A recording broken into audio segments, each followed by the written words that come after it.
Hey there, welcome.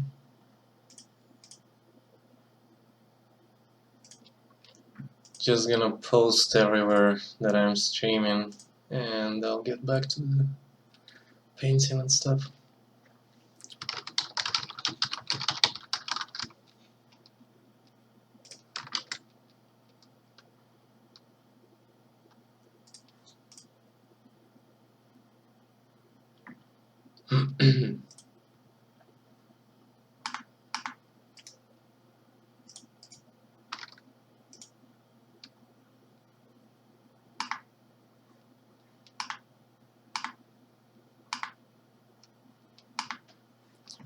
Freaking social media.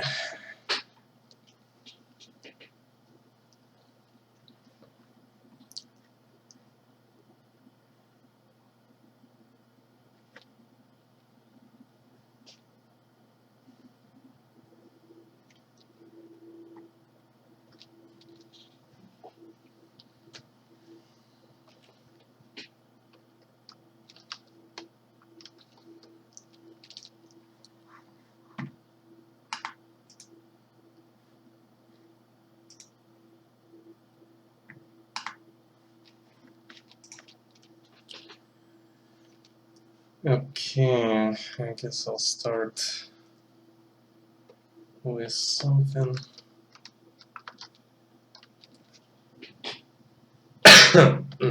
Excuse me.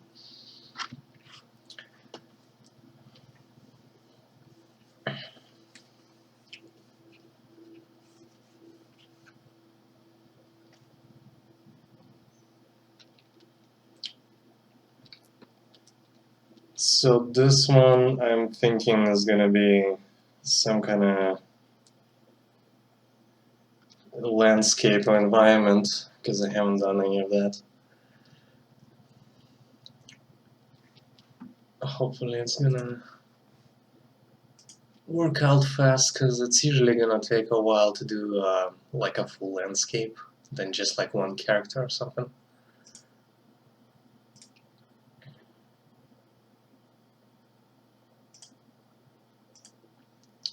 Let's check some references from inspiration.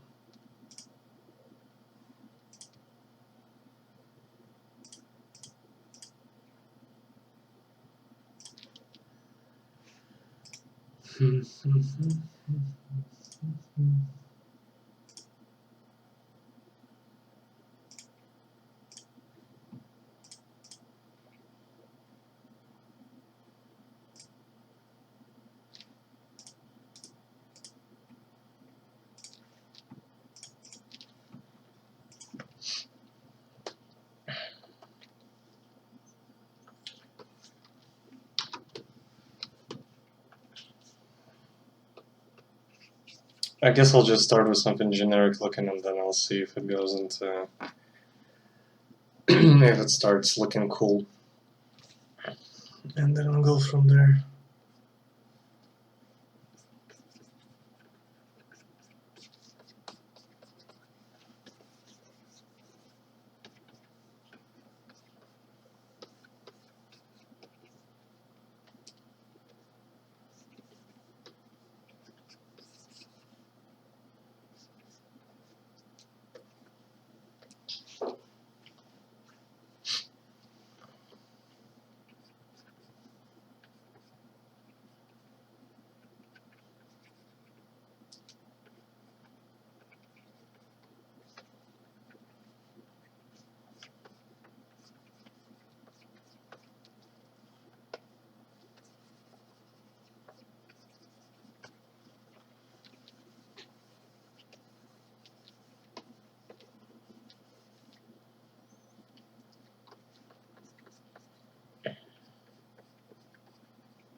Oh hey, yeah, doing better today. Yesterday was a bit sick, but yeah, today much better. So yeah, I can talk about some random shit if you're interested.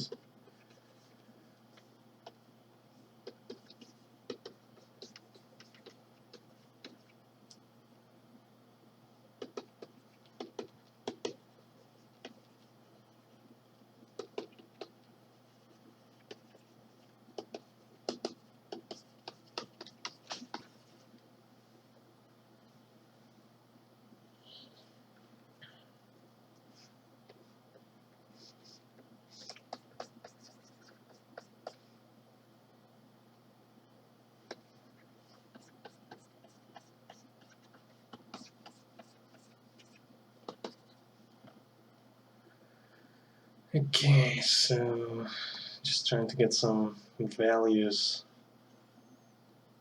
and readability. But it looks like crap so far.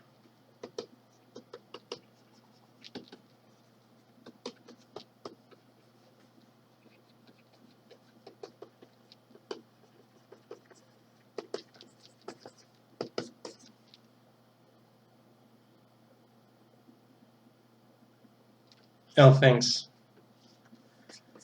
Yeah, I guess it comes from, not actually learning things properly. So maybe that's why it's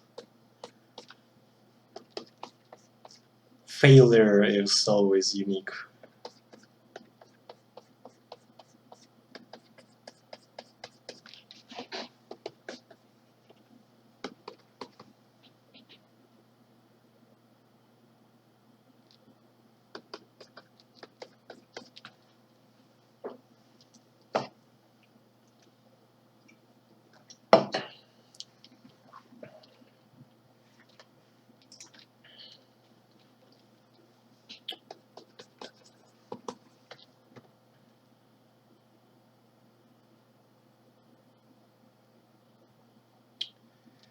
Yeah, I'm not liking it that much.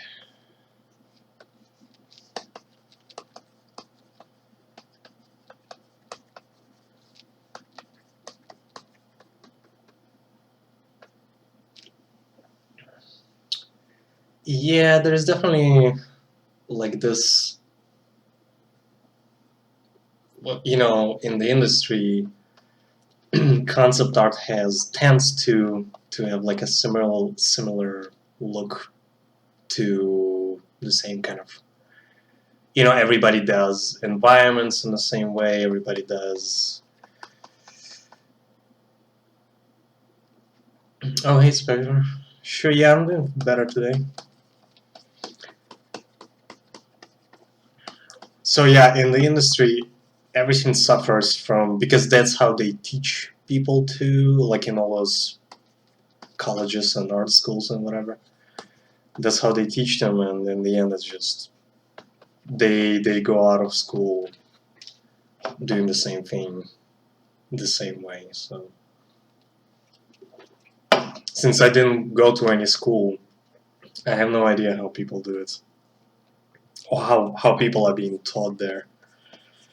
So yeah, maybe that's why my stuff is a bit different, is because I haven't learned from an institution.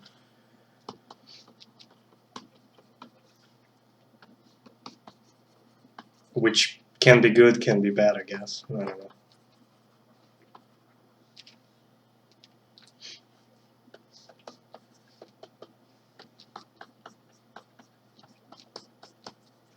Actually, that's what the guy, when I was working for Paramount, when they contacted me, they were like, "Hey, we like what you're doing, and we don't want like another guy who came from like Arts Center or whatever. So, do you have time to work with us on this project?" And so yeah, sometimes it works out, sometimes it maybe doesn't. So.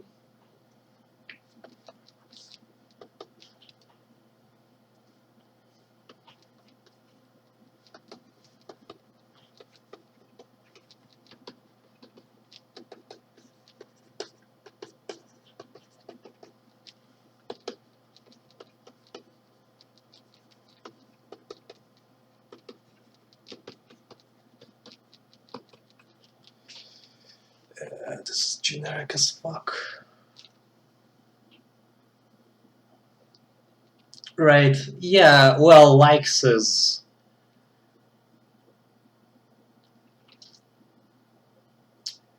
Do I do line art?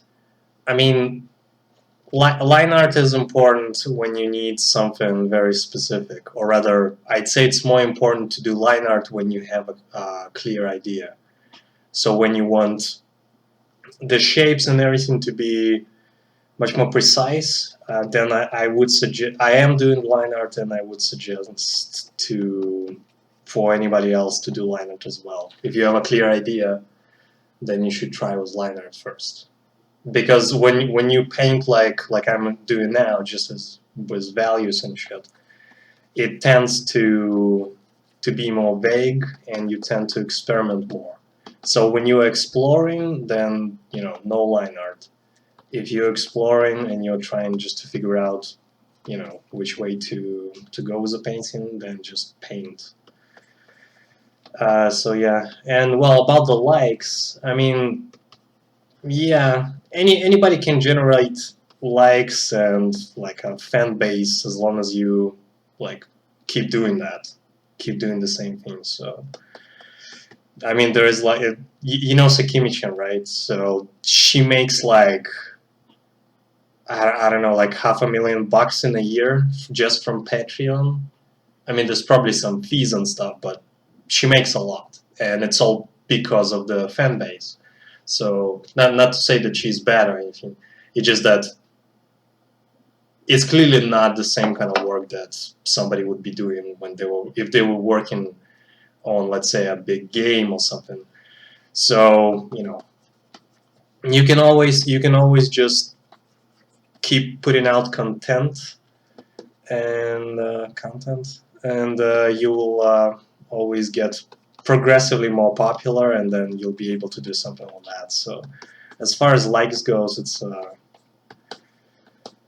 very it's a very kind of delicate topic because people also complain when somebody is kind of bad, or somebody is clearly worse than somebody who's working for whatever Blizzard or Valve or whatever company, and but they have a shit ton of followers, and so people think they don't deserve such attention, but it's all about effort. Like if you put too much effort in the social media and stuff, you'll get a bigger following as opposed to having more time to work for companies, for example.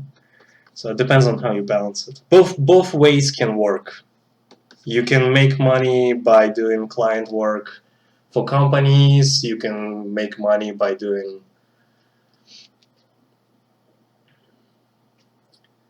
Yeah, I didn't go to any art school. I started doing random stuff in Photoshop, and then I saw a few videos on the internet on how people actually paint, and then I tried that, and so it was a very slow process as far as like learning and getting the skills. But yeah, you can totally learn it by yourself. The only advantage, like I would say, any college or any like university or any school gives you is that you're surrounded by people that do the same. It's not so much about you. I mean, you will obviously learn faster just because you're surrounded by people who are like interested in the same things. You'll be motivated. You'll have competition, whether you want it or not. So all those things should help, but if you have strong willpower and you're willing to say practice, uh, you know, certain amount of time every day and stuff, then it doesn't really matter whether you go to school or do it by yourself, because this is the kind of profession where it's pretty much 100% practice. There is nothing. You don't need a degree, like just the document that tells others that you studied that. It's not like a doctor where if you want to work at a hospital, they'll be like, dude, you never studied any medicine. So with art, it's never like that. At least I was never asked by any clients about where I studied or where.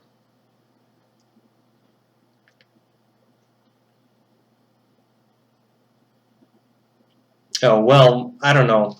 Like I said, I never went to any. I would assume that maybe even if their programs aren't that good, or if their approach to teaching this stuff isn't the best, it's still good that you're surrounded by people, and you actually might find some like context for the future. Like if you study with somebody and you become friends with them, yeah, the people with you, it's the main thing. Other than that, yeah, if you don't have like your own kind of motivations and reasons, then a school isn't going to help you either. So you need to have something like within you, and then the rest is just like all the small factors that either make it faster and easier for you, or make it harder. So yeah, you can definitely learn it by yourself, sure.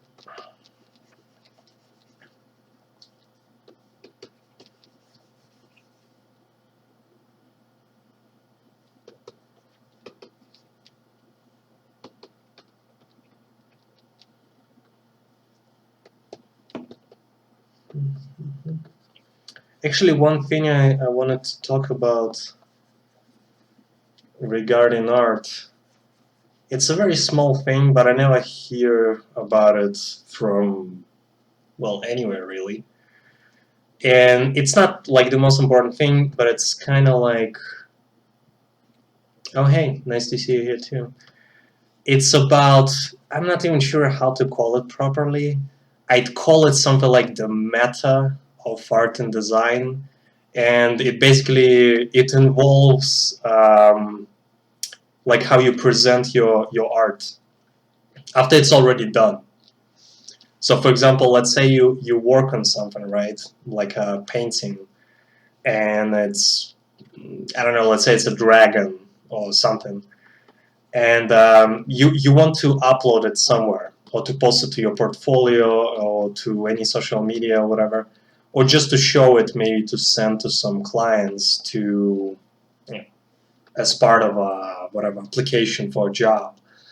And you send, let's say you upload it, right, and there are lots of things that you need to consider aside from the actual image, like, title, whether you want to frame it, descriptions, whether you want to, where you want to link it. Do you want it to be in the beginning of your portfolio? Do you want it to be like all those things that don't actually have to do anything with the image itself, as in they're not part of your like painting skill or drawing skill. They're like this outside stuff that,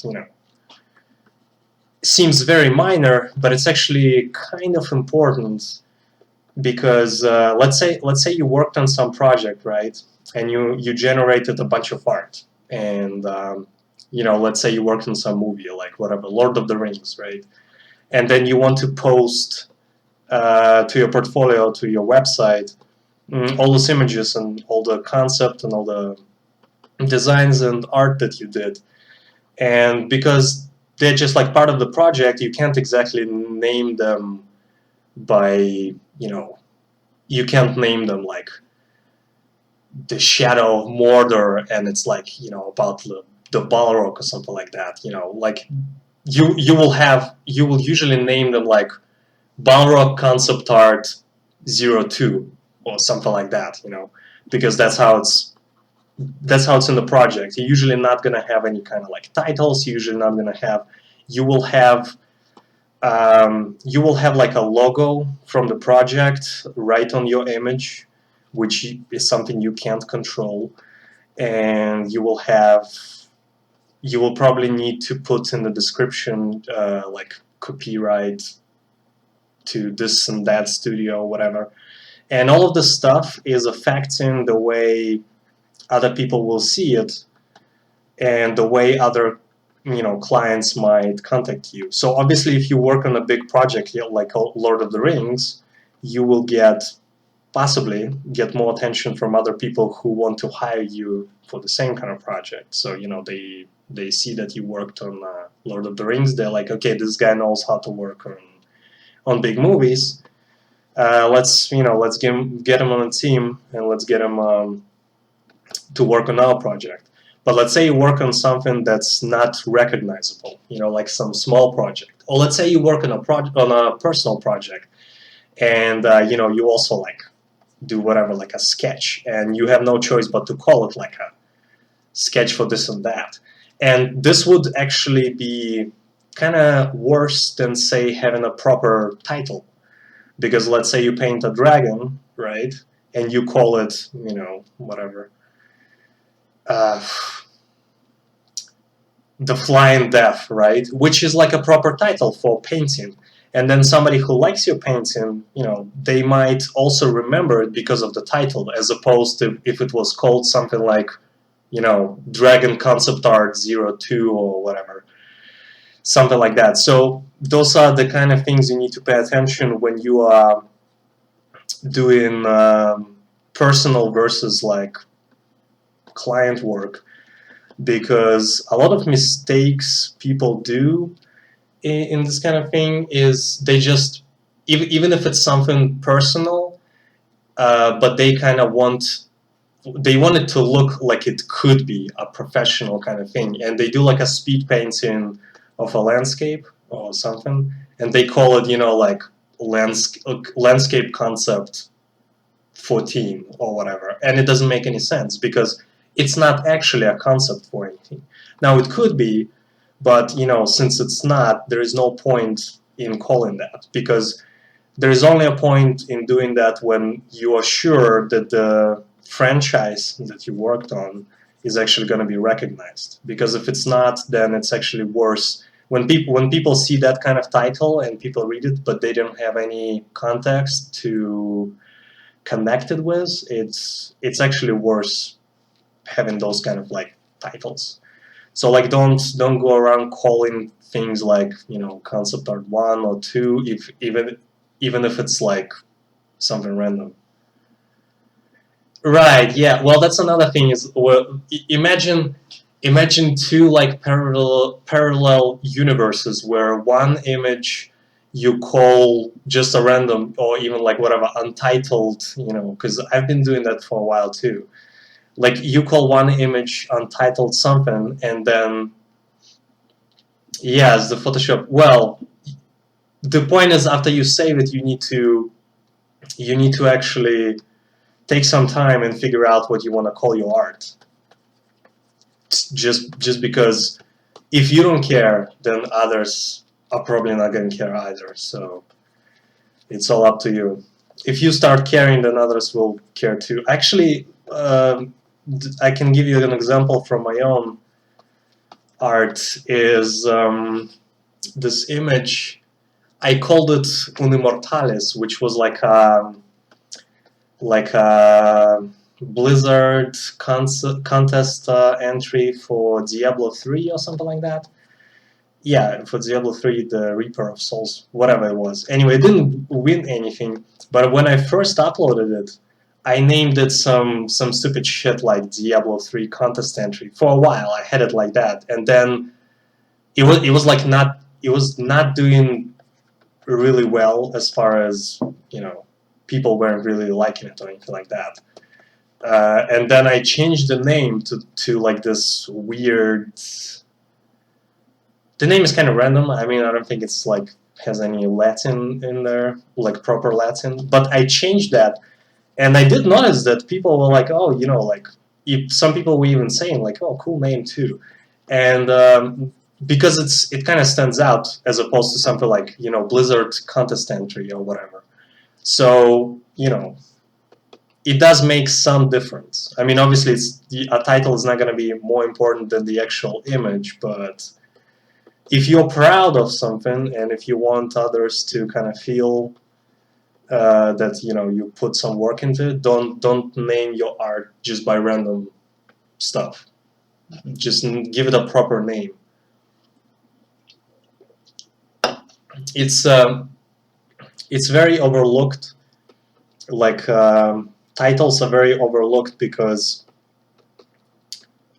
the way people share art on the internet, because sometimes titles and all this stuff gets lost because you only share the image on all the social media and stuff. But if you think about all the other, like if you think about a book, right? Like the title of a book is very important. You can't call a book with just like some bullshit. You can't just name a book like random 10 letters, because chances are nobody's gonna read it. They'll see the cover, they'll see the title of the book, and they're like, what the fuck is this? And they'll look for something else. Even if your book is amazing, they're never even gonna see it. Of course, with art it's different because you see the image right away, but still, a title can, add some value to the actual creation.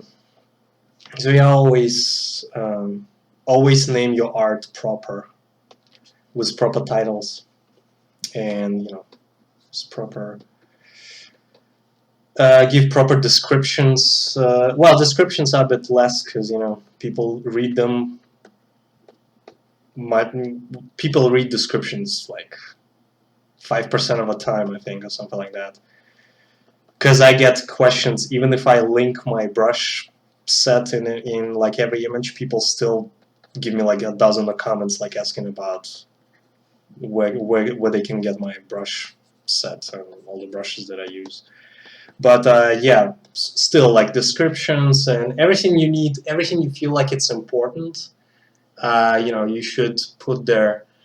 And also framing. So framing is actually, I think it kind of depends on where you post the image, because you know, like some websites are dark, some websites are bright. It depends on the design of the actual website where you post, or like your own website. So when your image is kind of dark, you want to frame it with maybe a small black frame or border or something, because on a bright, I mean, this is for like very dark images. This is only for very extreme cases where it's like your image is either very bright. Right, yeah. Well, yeah, naming is, it's also a creative process when you name things. So, you know, thinking about titles is never a bad thing. And so, yeah, when you frame something and when you know you're gonna post on like a very dark website and your image is dark, then you're fine. But when your image is very bright, for example, or you know, like if your image is very dark and you're posting on a very bright website that has like very lots of white color, lots of then you might want to frame it a bit with like a dark border or something, because the edges are going to be, when you look at the dark image on a bright website, it's it's like looking at you know, it's like looking at the sun, and there's like you're trying to look at, to find a bird in the sky while the sun is like burning your eyes or something like that. It's like it's very hard to focus on it. When you add a dark border, it helps a bit with just like getting the eyes adjusted immediately, because sometimes you look at something that's dark and people don't have a very long attention span. So when they look at something, you have like you have your artwork has a few seconds to captivate them, and if it doesn't do that, they just like quit it and they go to something else. So you know, try to mitigate some problems that like website designs can have, to you know, to make it more pleasant to look at the image. If there is a very strong contrast between like the darkness of the image versus the website design. Yeah, so that's about it on that kind of note. Don't give, I would say personally, don't add annoying watermarks, because that shit's going overboard with some people. Like, you know, watching some, I've seen some good artists that have portfolios, and it's like looking at a stock gallery at some, I don't know, it's like you can't even see, you just see the watermark. It's like you might as well assume it's part of the artwork or something like that, because it's just that huge and covering pretty much everything. So I understand the logic behind people like not wanting to steal your, you know, your art and stuff, and you're trying to make it harder for people. But you know, if somebody wants to, I would say there isn't much you can do about it. If somebody wants to steal your art, it's probably going to happen at some point.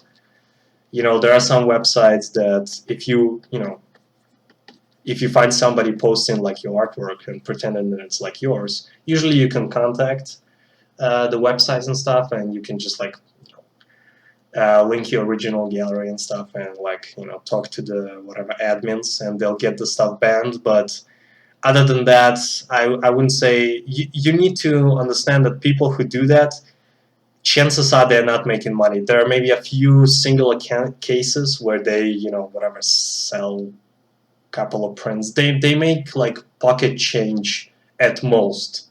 So you getting worked up over it is just not gonna, you know, change much. So don't worry about like the watermarking your work till it's like pretty much like it's hard to, if you watermark to the extent where it's hard to tell, you know, what's actually going on in the image, then it's kind of like, you know, the terrorists won at this point. It's like, you know, yeah, I'd say it's kind of like defeating the purpose. You're making it harder for people to steal, but at the same time, you're making it harder for others to enjoy. So that's up to you. But yeah, I never watermark my stuff. I don't really like digital signatures that much, but I did start putting like a small sign to just, I have like a very, usually it's like red in the corner. If you saw, I have like a weird demon sign which signifies that it's my work, but other than that I don't really care.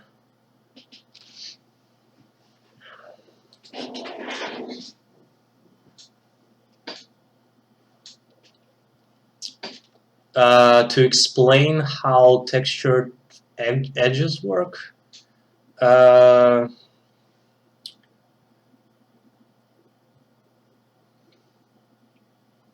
you mean how to make your own brushes, or how to use them, or like how to?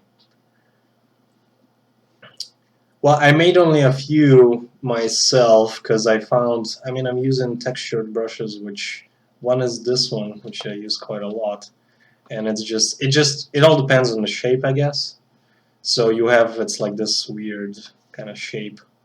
See how to make them. Okay, so well, how to make brushes is it's not very hard actually. You need you make like a layer. Well, I'll just do like a quick. So you make like a let's say this is the background, like a white background.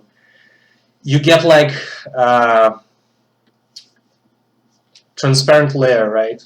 And you just pick black color and you do whatever shape you like for your brush, right? Well, I'll just give you like the brush I have. So let's say it's this one, right? So it has like this kind of shape, it's like very distorted. So let's say you have like, you know, let's say you have this blot, which is going to be your brush, right? So you take that, and there is a thing in Photoshop which is edit.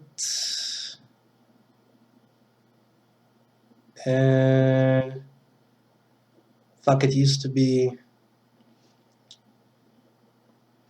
define pattern, right? So yeah, you basically make any shape you like, and it has to be in.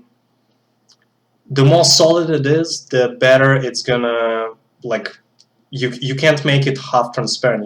If you make it just like this, then it's gonna be a crappy kind of brush because you will have the semi-transparency in your. You can have the transparency later in your brush settings. So you make it as harsh as possible as far as edges go. So let's say like something like this, and you select it, whatever, you can select it like this just with lasso, and you go to edit, define, brush preset, and it's gonna have whatever you can name it whatever you want,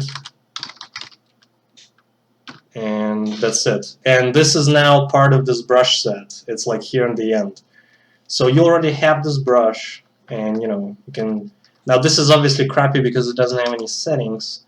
So you do whatever you like with the settings. For example,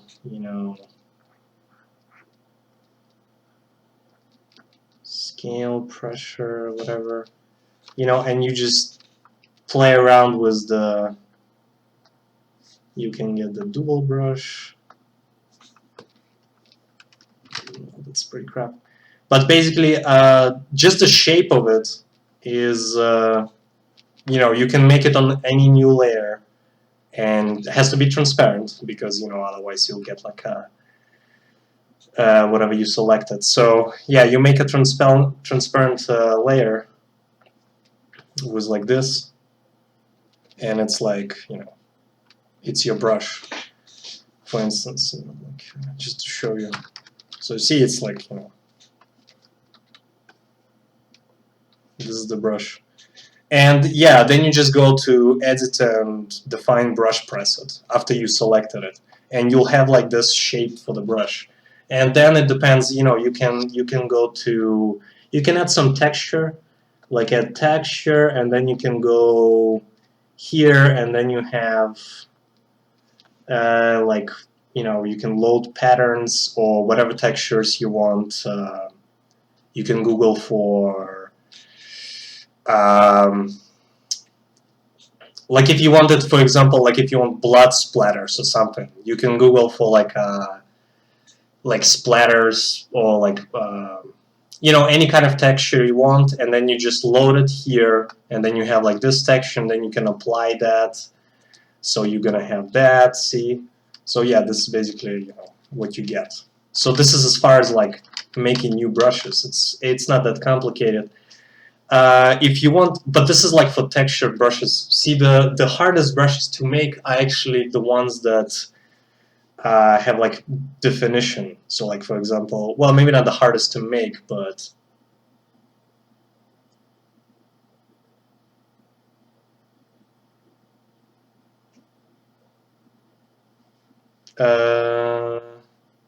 you mean like,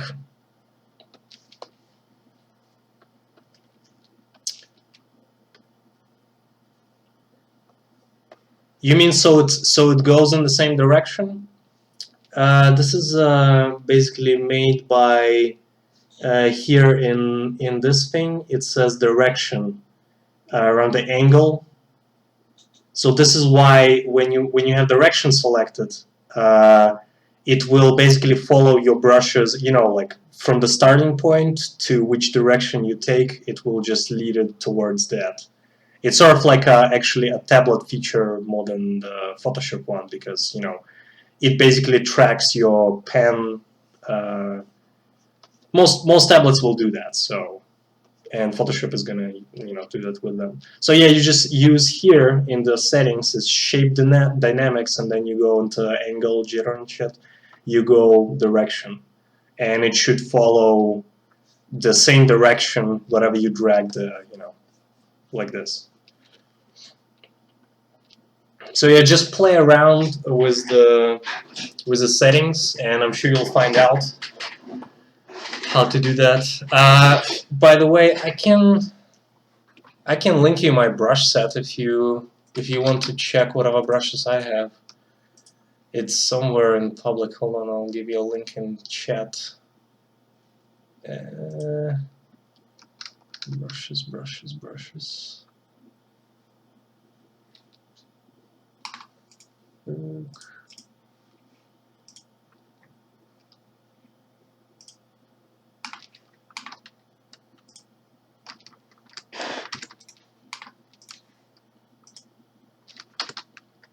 Yeah, here's the brushes I use.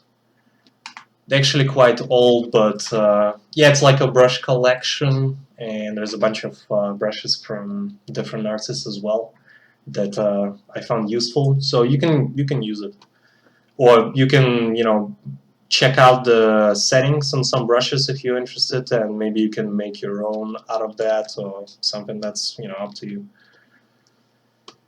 Okay, so this image is not going anywhere. It's some crap mountains.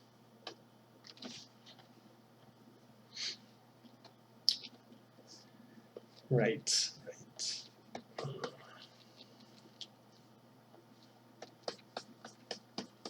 I think I'll do like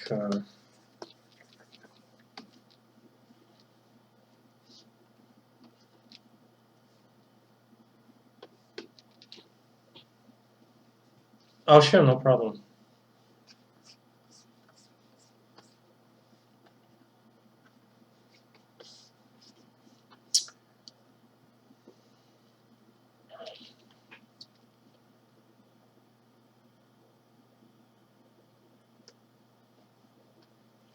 Okay, we're gonna do a freaking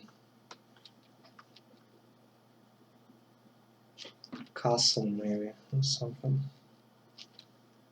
Because just pure landscape is a bit too boring, I think.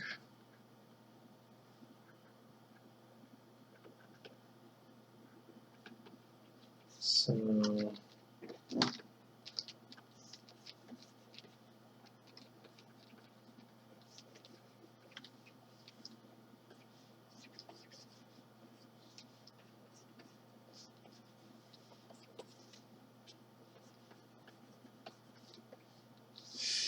eh.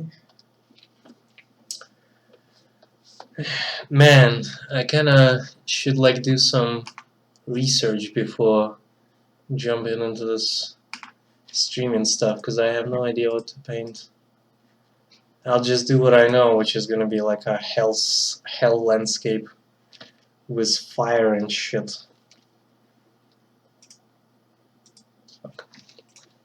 So yeah, or like let's do a Hellgate or something. I never played any of the Dark Souls, so I don't know.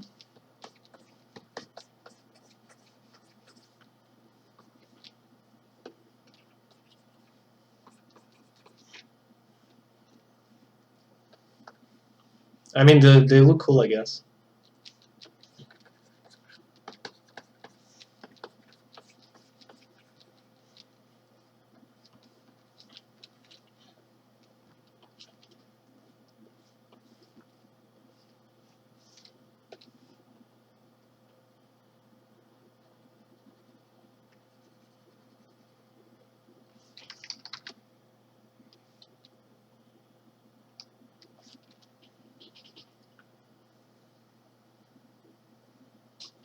Yeah, well, I mean, Dark Souls is not the first game to have demons and shit, so I don't know.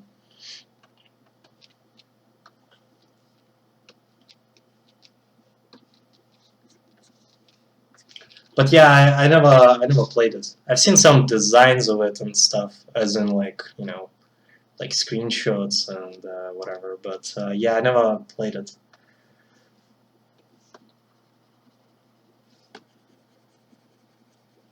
I don't get to play that much lately, so mostly just doing reading books and listening to audiobooks.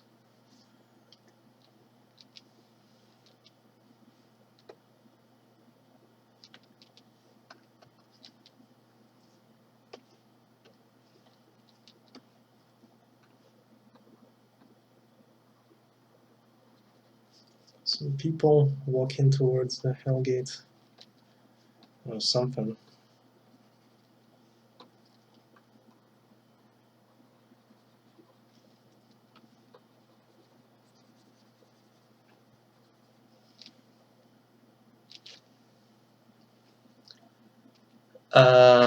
Well, I'm reading American Gods right now by Neil Gaiman, which I like a lot.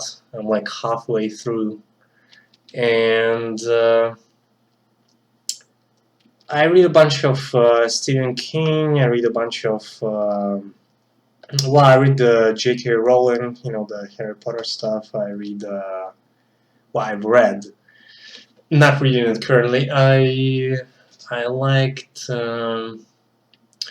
I like some of the vampire stuff by Anne Rice. I like uh,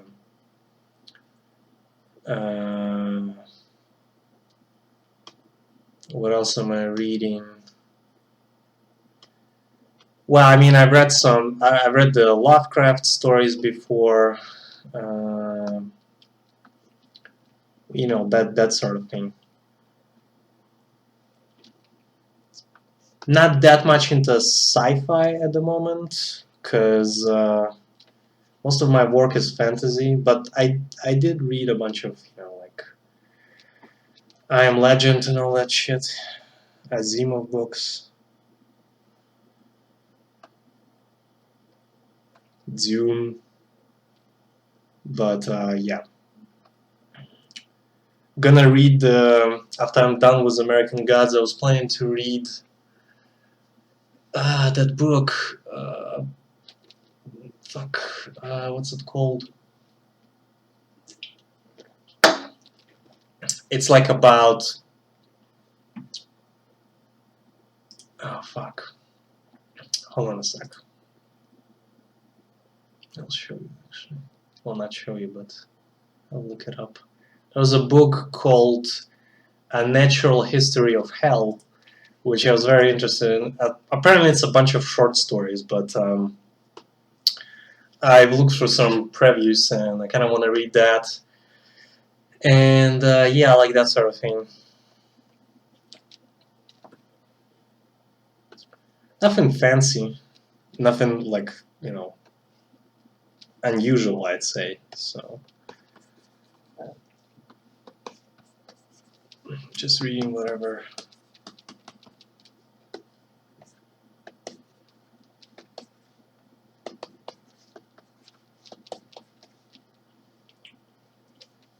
Okay, so this Hellgate is very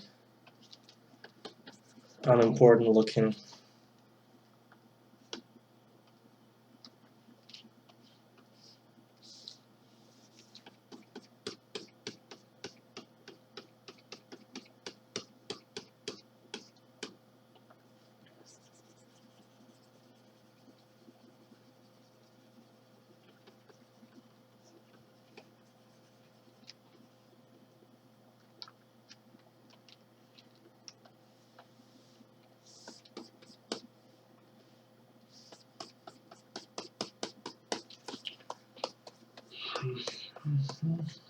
Uh,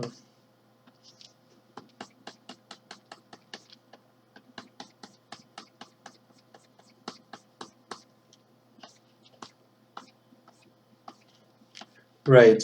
Well, yeah. I mean, I like Tolkien as well.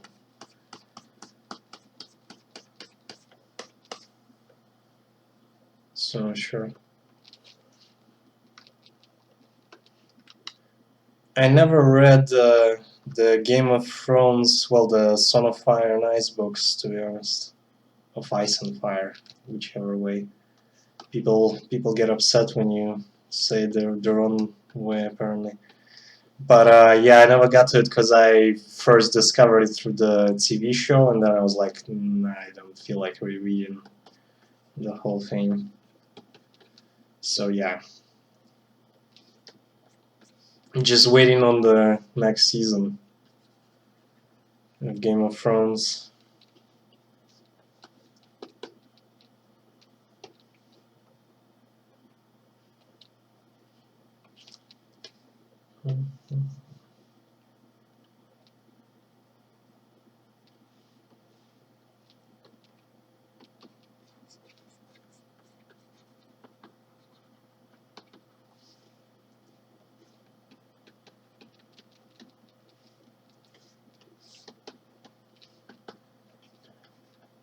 Oh, there's gonna be, by the way, a movie. If you've heard, there's gonna be a movie based on Stephen King's Dark Tower. I don't know if they're gonna make it like a movie series or something, but I guess so, because the Dark Tower is like 7 books. Well, actually, more than 7 books. The original is like 7 books, and then there's the. But yeah, maybe that's gonna be good. I don't know. I don't have that much hope in Hollywood.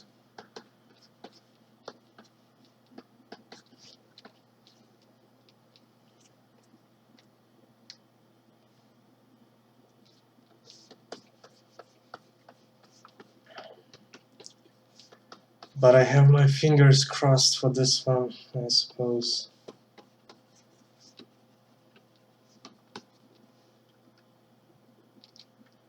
Yeah, it's been, they were talking about it for quite a while, but it's like confirmed for sure. And they have like, they started casting people already, so anytime now.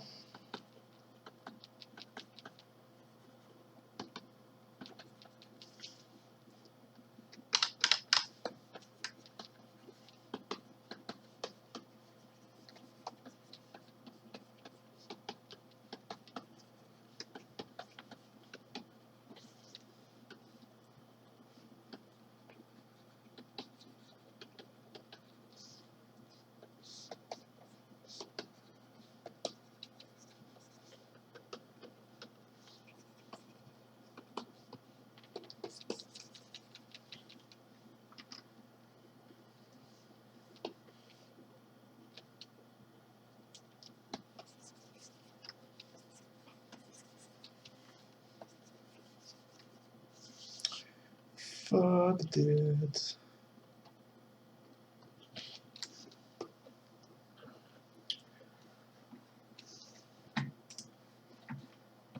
Right, yeah, that's the one.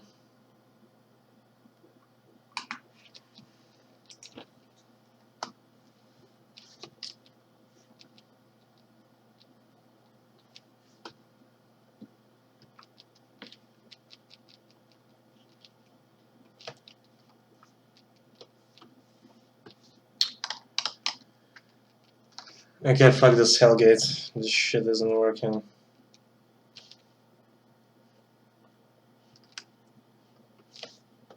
I need to figure out something else.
Nuke. Right, yeah, it does look a bit like well, it's not gonna be a nuke, probably some. I have no idea what. But something, I hope.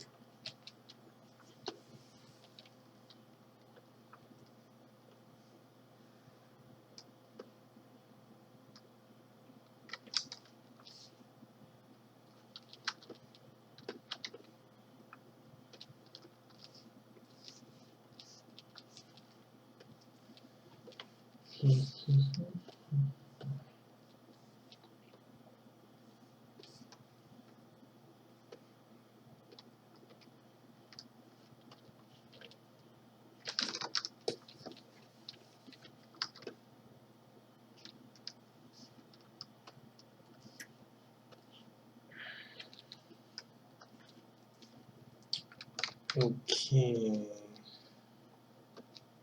What to do? What to do? Is this not fucking much?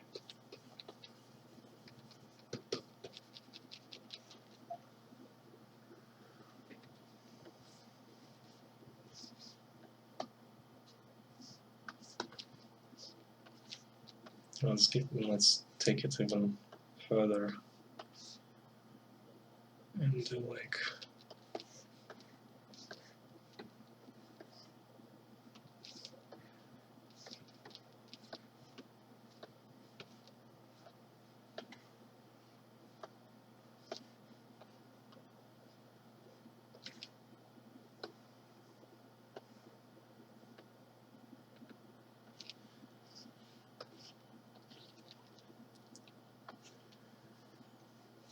Man, this is so random.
Hmm.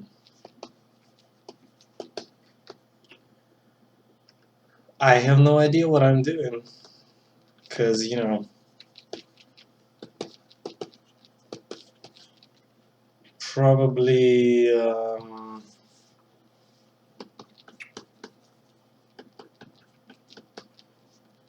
No, actually, no idea.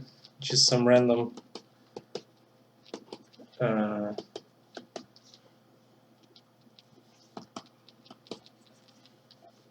Whatever it is.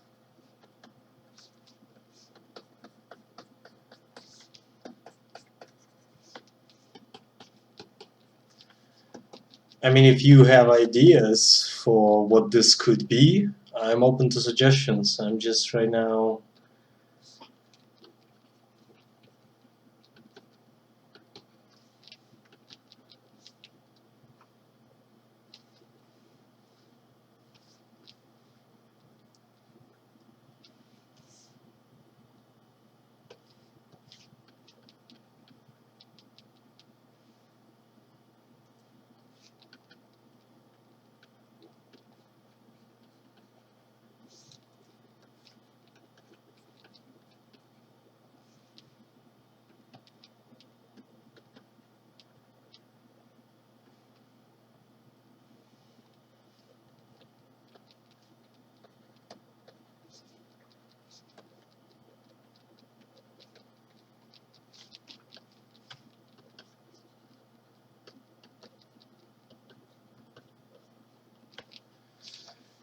Yeah, I think this is gonna be like um,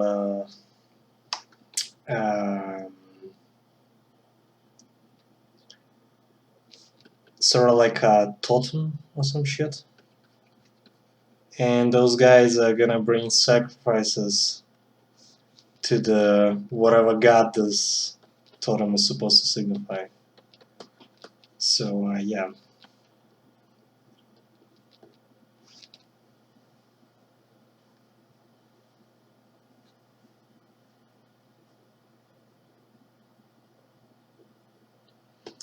Well, I usually it depends. For if it's something complicated and I need to keep the layers, just because there might be a chance that later I'll have to like go back and fix something.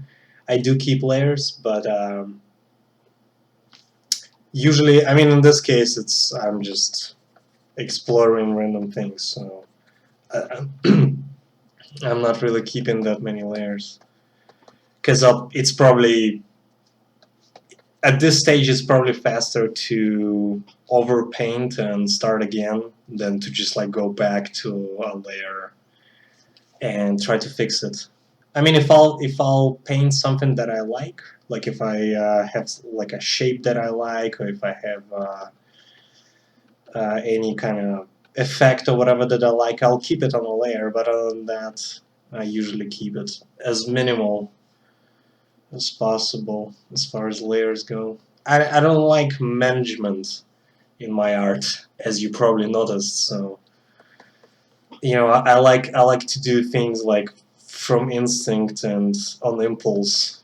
So I don't bother with like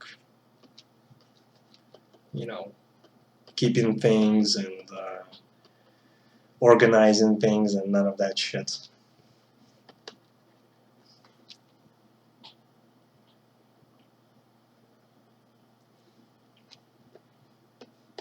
So yeah, minimal layers. I mean, just look at this. Water, you say? Okay, yeah, water is good. Some water.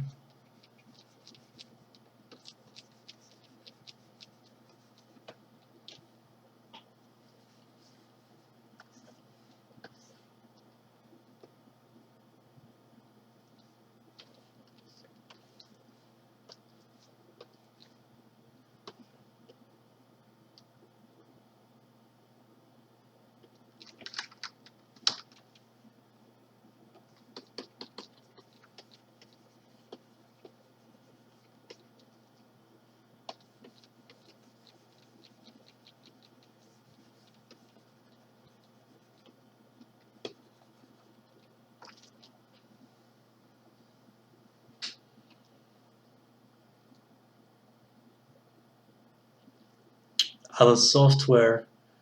Well, I did try. I mean, when I first started doing stuff, I started in a free program called GIMP. I was actually doing it on freaking Linux instead of Windows, and like with a mouse and stuff.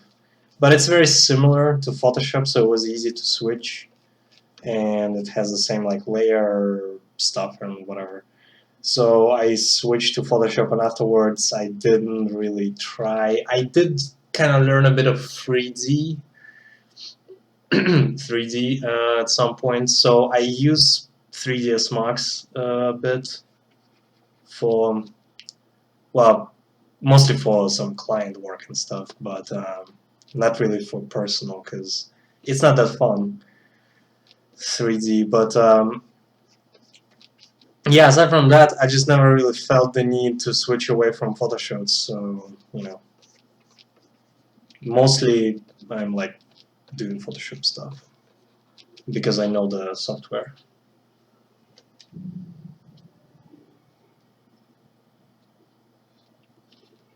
Mischief. No idea what that is.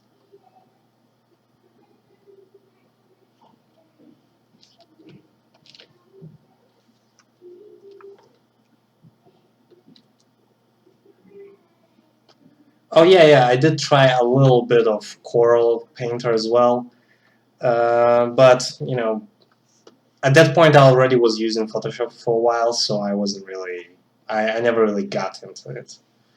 But yeah, I mean, a program at this point doesn't really matter. I mean, lots of programs have the same things, so if you got used to one, then might as well stick to it.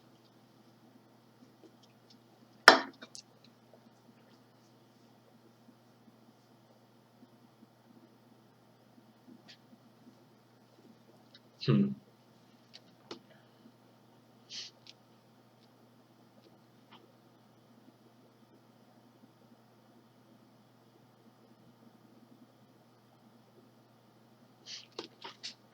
Okay.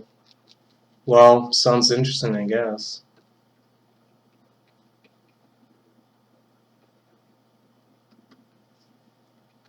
But what does it? What is the actual like? Okay, you can create like a painting within painting, but like when you want to save it as whatever, like a JPEG and stuff, do you just save like a crop of it or something, or how does that work?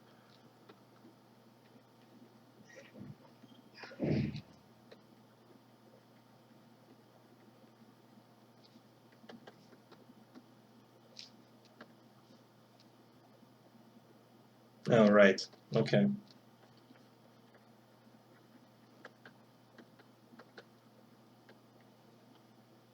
Mm-hmm. Sure. Well, sounds cool, but yeah, I never tried that myself, so I don't know.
Hmm. Yeah, I'll check it out. I check it out later.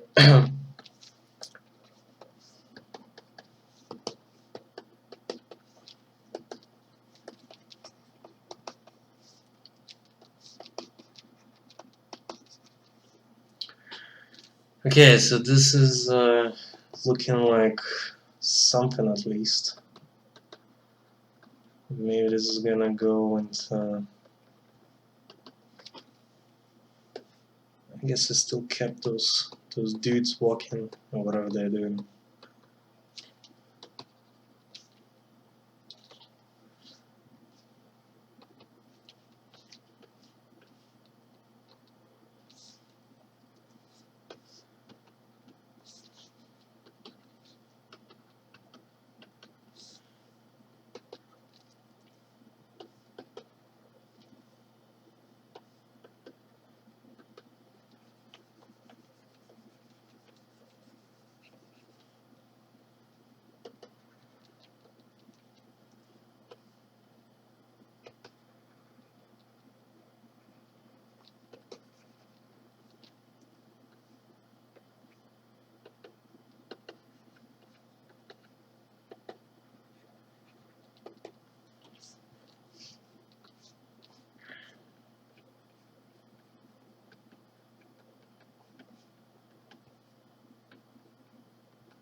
Music. Well, I like all kinds of things. I would prefer to listen to soundtracks, so anything without actual lyrics when like working or painting. It's just like less distraction. Like anything from Two Steps from Hell, I usually listen to a lot. Uh, as far as musicians, I listen to a lot of like classics and metal stuff. Led Zeppelin, Metallica, Black Sabbath, all this stuff.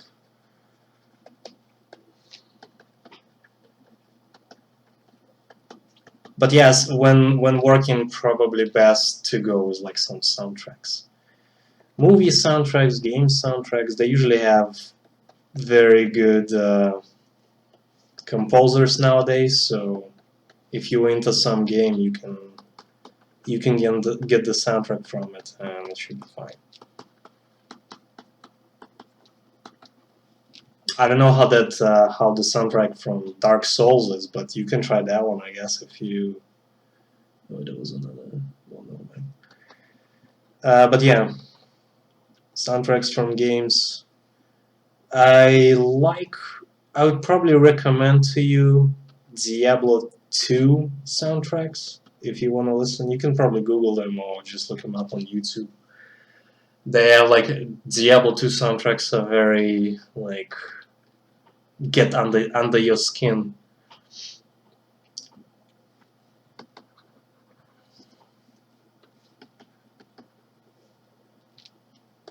Like the Tristram one is probably Tristram or whatever the city is probably pronounced, but yeah, it's my favorite.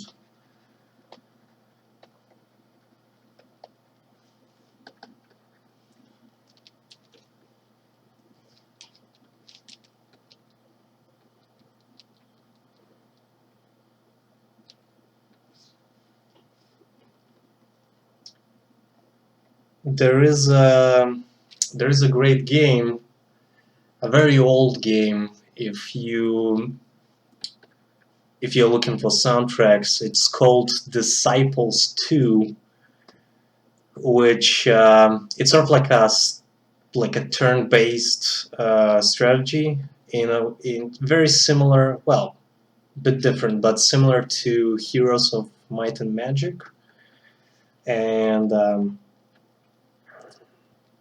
it has very great soundtracks, and it's probably one of the few games that I could say inspired as far as, you know, like demons and stuff go. It has like all the,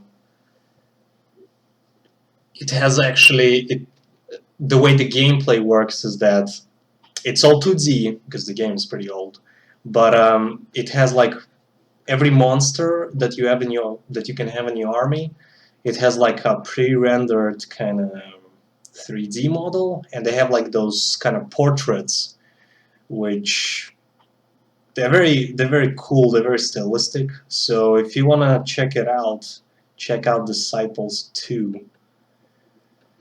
The soundtrack is also pretty awesome, and you know, a great game overall.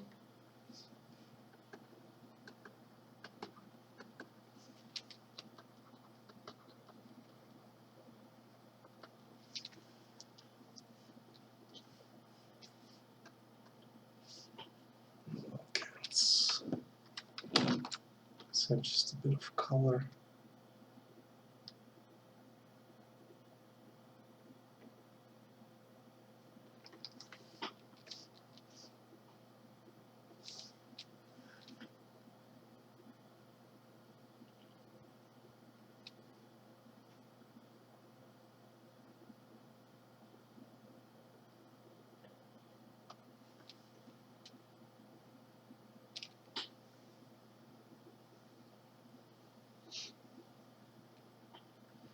Yeah, Diablo 2 is as far as, well, Diablo 2 is in general like a pretty solid game. Man, Diablo 3 is such a crap in comparison.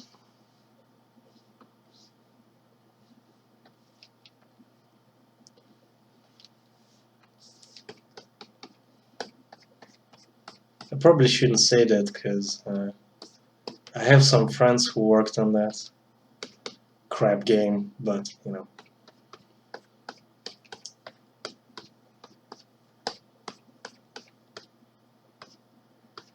Well, Z3, you know, it's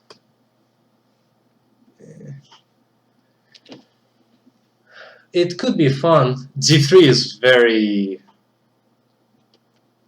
it's like they try to make it hack and slash modern. I mean, Z2 is very kind of hack and slashy action RPG, you know, as in you don't do anything else. But Z3 tried to be like, I don't know, like it's God of War or some shit, except from just like top-down perspective. I don't know. It was totally. It tried to be too fast-paced or something. I don't know. It has like, it doesn't have any in-depth as far as builds go. Artists who work on Z3, like, well, I mean, it's the same people that usually work on. I don't like the way Blizzard does the thing that they want. Whenever they hire people, they're like, you know, you need to be every application. They put it like you need to know the Blizzard style, like art style. Otherwise, you're not getting the job. And I'm like, I mean, okay, but it's not exactly helping you in a lot of cases there. So I don't know. Yeah, Blizzard. It's weird. When I just started with art, I really wanted to be like to work for Blizzard and stuff because I like their games and all that. But now I would probably decline even if they ask me because I don't know. I don't know how I could work for them. There's just no like not. any incentive for a guy like me to be in Blizzard.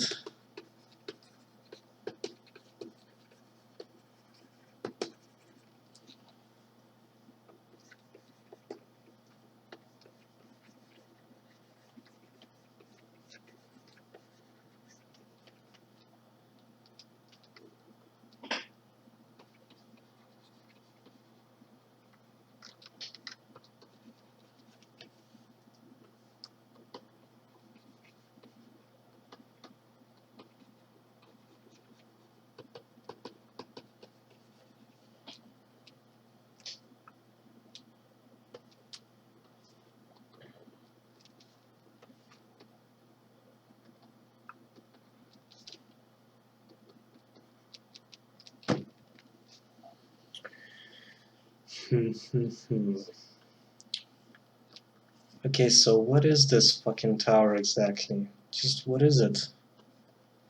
Photoshop, tell me your secrets.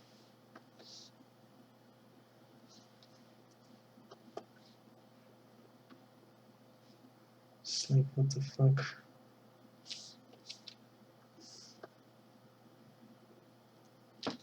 I'm trying to figure out maybe changing the shape of it somehow or something.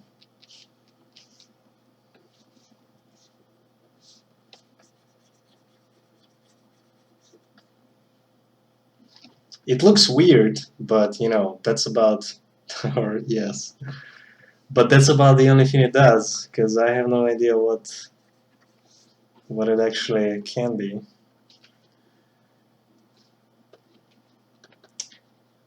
I mean, previously I kind of had this quick idea that maybe this is gonna be maybe it's gonna be some tower with like corpses. Yeah, like Forgotten Souls maybe would fit. So maybe like corpses hanging from it or some shit.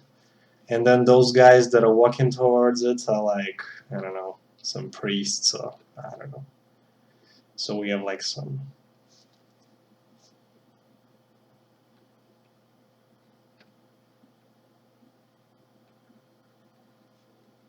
corpses.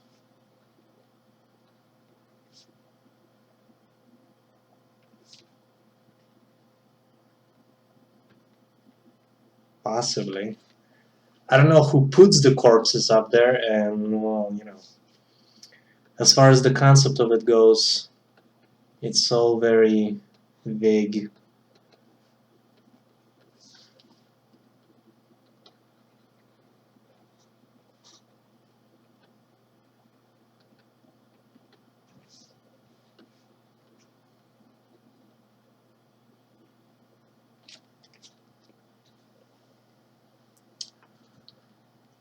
Hmm.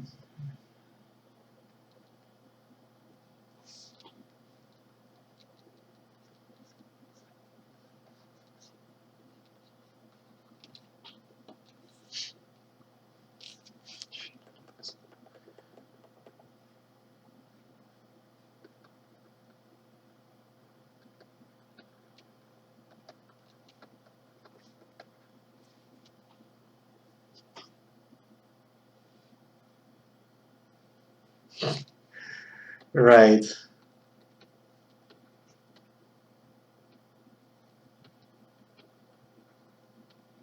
It's like this. It's the maybe they grow there. You know, like maybe this is some kind of like a hellish vegetation or like some tree or some shit, and you know the corpses just grow on it. So it's like the reverse aging process, you know, as opposed to like a person or whatever creature being born. It's just like it starts off as dead and then you know ages backwards or something from this tree. So yeah,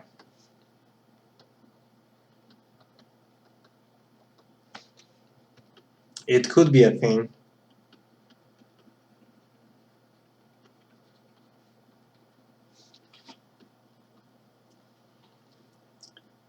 And then those guys that are walking there, they're like the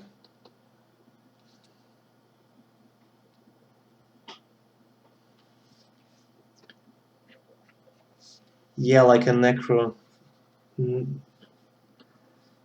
Maybe this tree is like.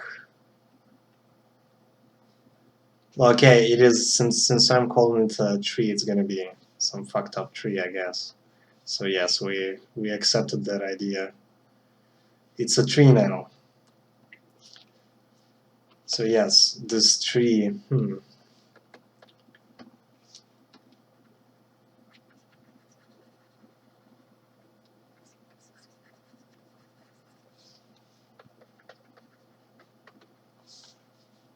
So there's some more of those trees like in the background or something. Yes, like a hell tree that's that grows corpses instead of I don't know, fruit. And then the corpses obviously rot, and I don't know. I'm just like being random, but it kind of makes sense to me.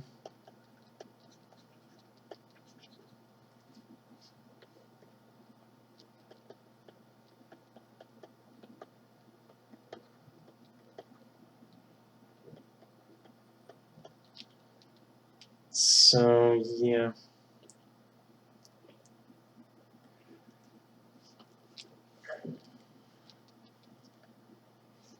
Well, maybe the corpses are a bit too big. I agree.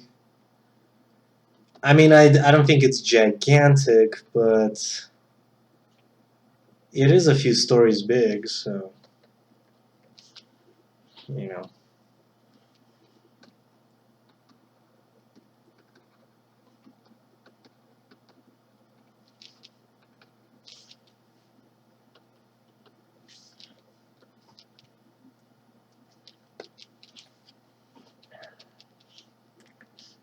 Okay, I need to do something about like the freaking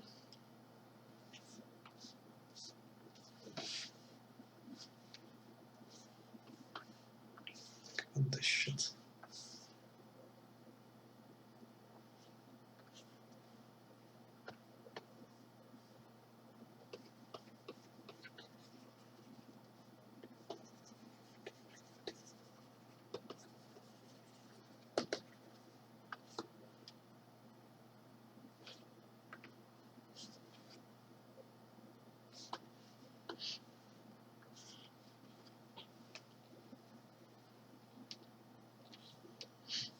Mhm.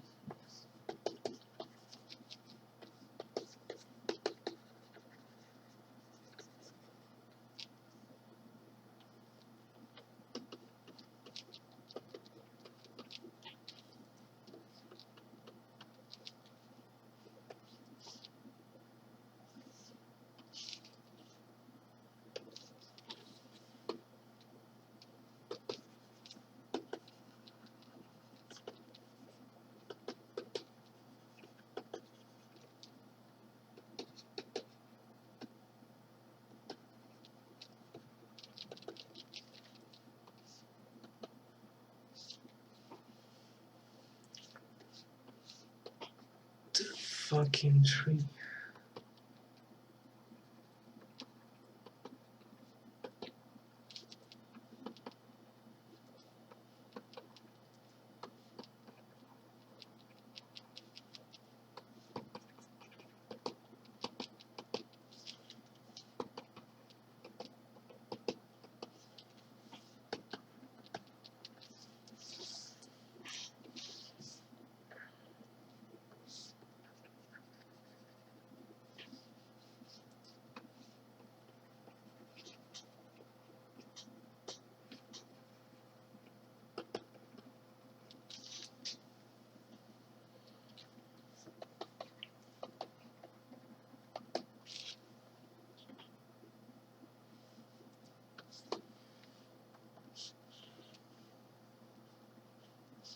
So the best part about this image is actually this small area with this highlight, which I'll try to expand on, because the rest is very bland.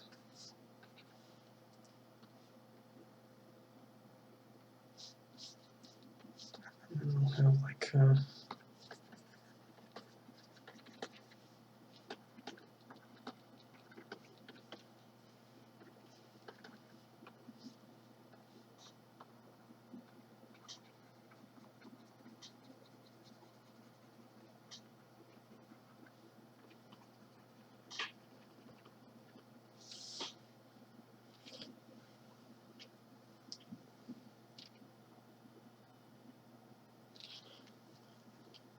composition, well, I mean, composition you learn about just by looking at art in a way. So you mean like my placement of stuff, or I mean, composition is sort of you learn it by doing, you learn by doing photography, you learn by doing uh, by just looking at other people's art. Because once you look at enough things, you'll start understanding what is the best way to like position them, or what is like a better angle and all that stuff. So composition is sort of like a natural way once you get used to the medium, you know, to either painting or drawing or photography or anything visual, you'll get used to composition. It's just that sometimes when you paint and you kind of know that, oh, okay, like all this like rule of thirds and all that crap or whatever else, and you feel like you know that some like this shit has to be like here and this shit has to be there, but then you start painting, you might get into other trouble, like you not knowing how to make it look good, from a certain angle or something like that. And this is actually where, despite you knowing how composition works, your other technical skills aren't on the same level. So this is when you get like this disconnect where you kind of you know how to compose a scene, but you put all the stuff you want in it in proper places, and then you just struggle with how to paint them like separately, like there. Because sometimes, for example, if you take somebody like Frazetta, right?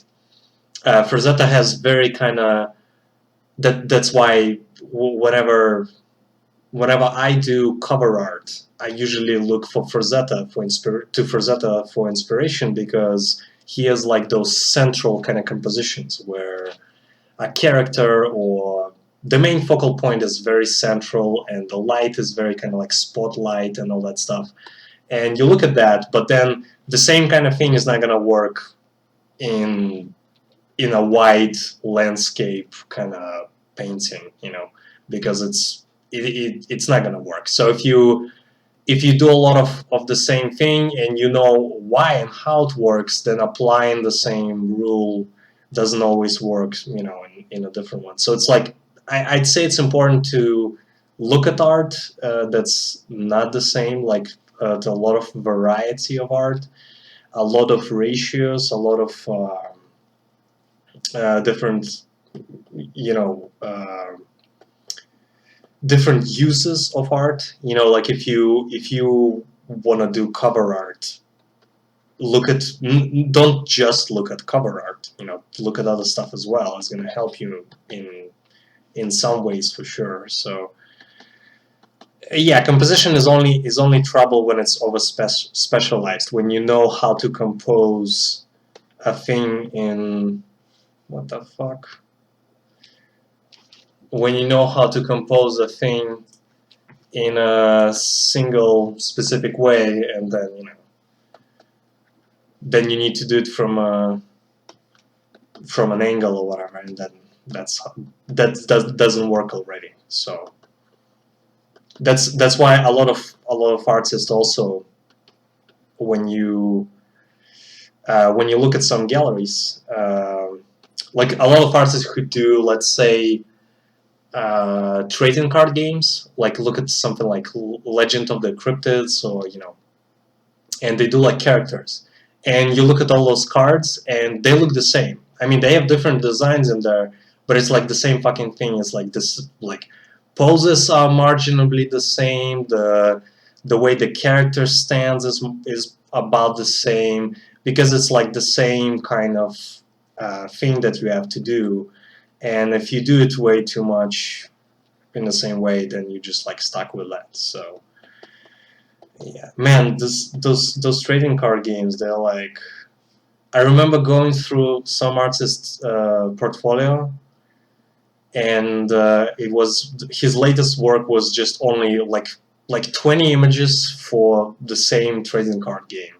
And I mean, they all look good and they're all very rendered and stuff. But I looked at all of them and I didn't remember a single one because they're just like carbon copies. It's like having this. It's like, you know, when you have Skyrim's character creation and you just change the hair and like eye color of the characters and you make new characters and then you take screenshots and that's what you get basically. Because, you know, it's like the same angle, the same, you know. So that's how I feel about this very specialized kind of, you know, like composition that's used in the same way. Even concept art that's supposed to be more creative, like even concept art that I do for projects is falls into the same kind of thing, just a little different but still the same. Like the same thing where you need to when you do an environment and it's the same like, oh, okay, so it's an overview of a city and it's you can Google freaking city concept art and there's going to be like three different types and the rest is just going to be repeating itself. So I'm sure some have. I'm not saying all of them are bad, but you know, chances are if you're looking at one artist from the same, or if it's the same guy that was like the art director that was like, you know, directing like this card deck or something. I'm not sure. I only worked on a few card games, so I'm not sure how they do it exactly. That gets them those results where, you know, you have like a batch of 20 images that basically look the same. I mean, I don't know, but you know, yeah, it does happen. But yeah, definitely there are some. I mean, Magic the Gathering has some unique art. Uh, I've seen some Warhammer card games that have like pretty like epic designs and epic art, some Star Wars stuff and all that, but still, a lot of it is very repetitive.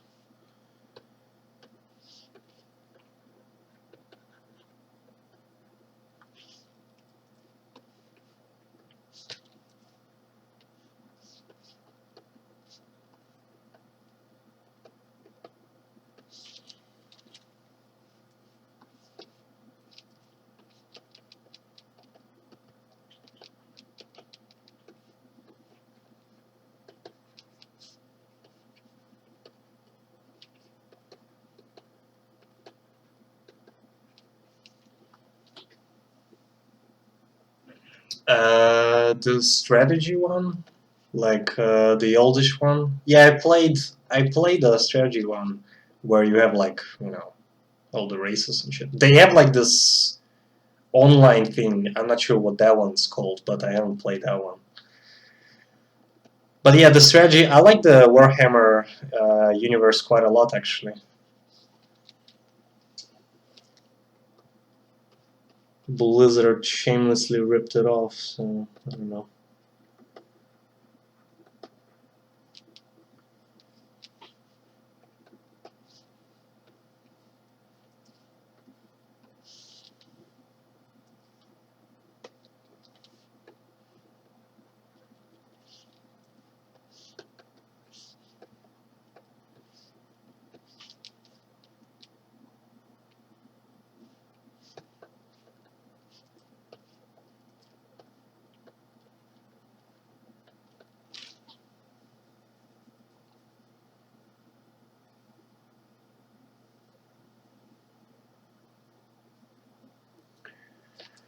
Yeah. All those things you said is definitely true.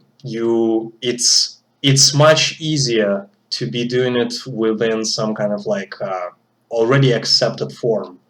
And yes, the clients also, you know, when you do, especially when you do something like a card game or something, you know, something that's like established. Yeah, they do expect, because it's the same kind of thing. It's the reason why everything is why Hollywood is making sequels and prequels and adaptations now is because they don't want to risk anything.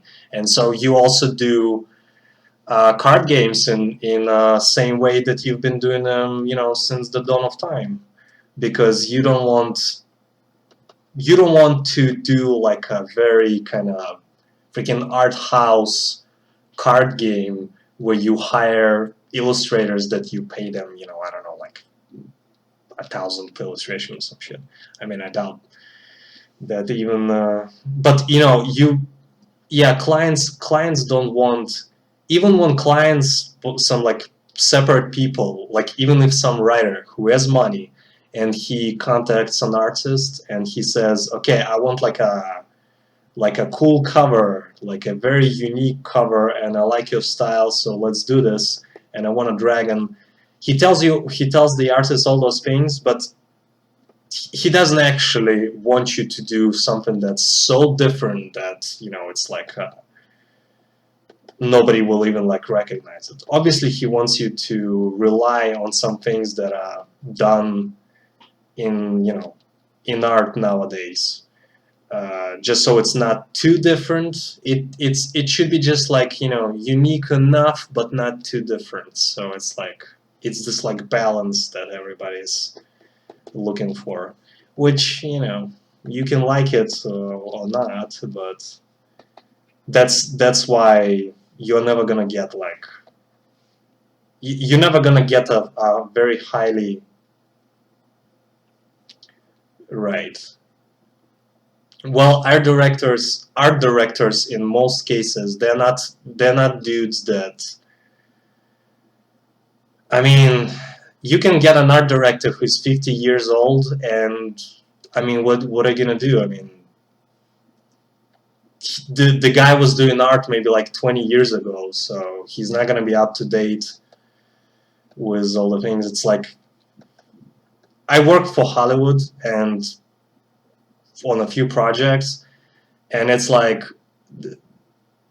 literally the only thing they're ahead of, like as opposed to some independent company, is the money, because they're not some geniuses that just sit there like you know on some like god tier level that nobody else can reach just because they are part of a big company. So art director or not, it's there's always the same crap going on in every. In fact, independent companies, independent like indie games and like short, all those short movies that you see getting lots of awards and stuff. They're being more creative than freaking Hollywood. I mean, Hollywood is like, I don't recall any kind of big movies that were not based on something in the past. I'm not sure, decade maybe. I mean, right now it's freaking Star Wars started up again. It's the same comics, Marvel and DC stuff. So there's nothing. There's no, and now what was that like a new? There's gonna be another Blade Runner. Or is that just like rumors? But there's nothing new. There's freaking the Ridley Scott is doing the Alien prequels. It's like, as far as creativity goes, there's all the big companies are really not in the leading force there. They're not doing anything new because they don't want to risk it. So they don't want to risk $1 billion, because nowadays you can't make a movie on 50 million and expect it to earn over $1 billion, because people like effects so much, and you can't risk freaking 300 million budget on a movie that's completely new and completely original and stuff without relying on brand recognition. And you're like in this kind of trap where, yeah, you're kind of stuck with the sequels and shit. So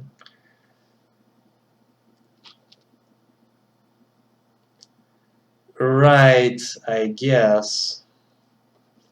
Yeah, Avatar was at least original, sure. So yeah, that's good. But yeah, I'm not even sure what else there was like.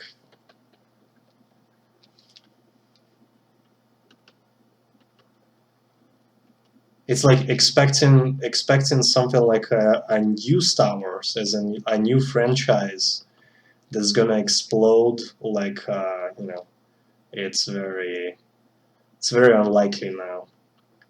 It might happen in maybe another decade.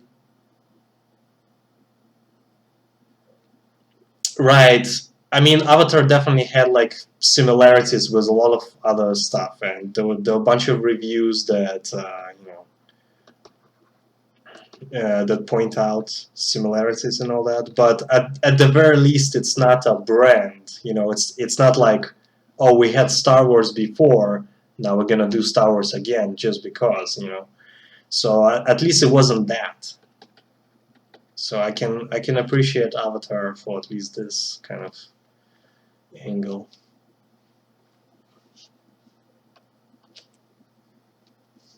But.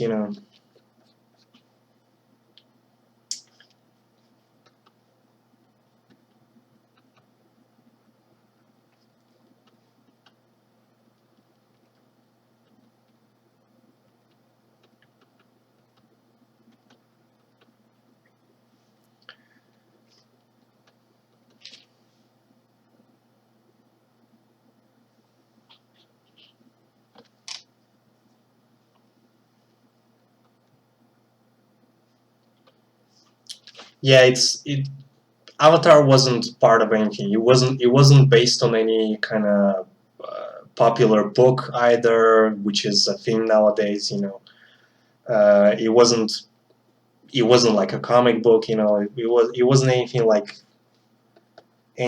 that. It wasn't like a Marvel movie. It wasn't an established franchise. It wasn't.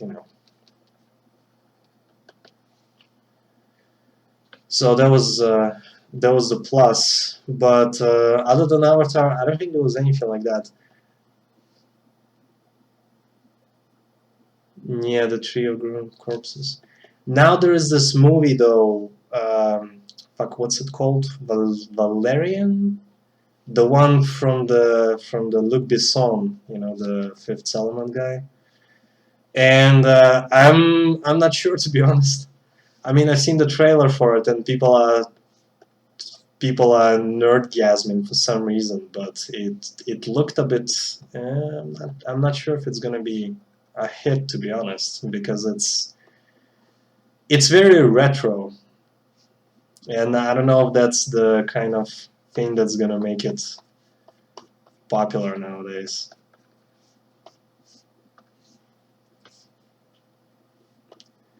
Well, it is very colorful, but it's very kind of, yeah. It's not like freaking Batman versus Superman dark, but it could be fun. But I'll have to wait because I'm not sure. It has some questionable like uh, satire, I'd say. So I don't know.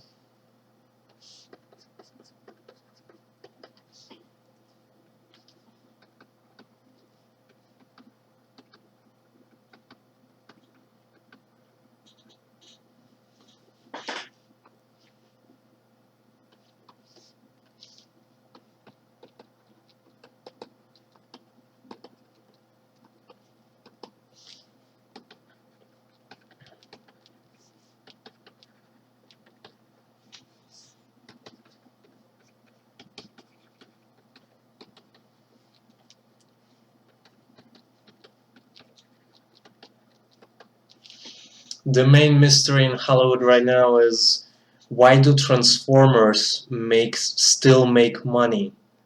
How those movies making money? I mean, like, everybody hates Bay and stuff, and it's like,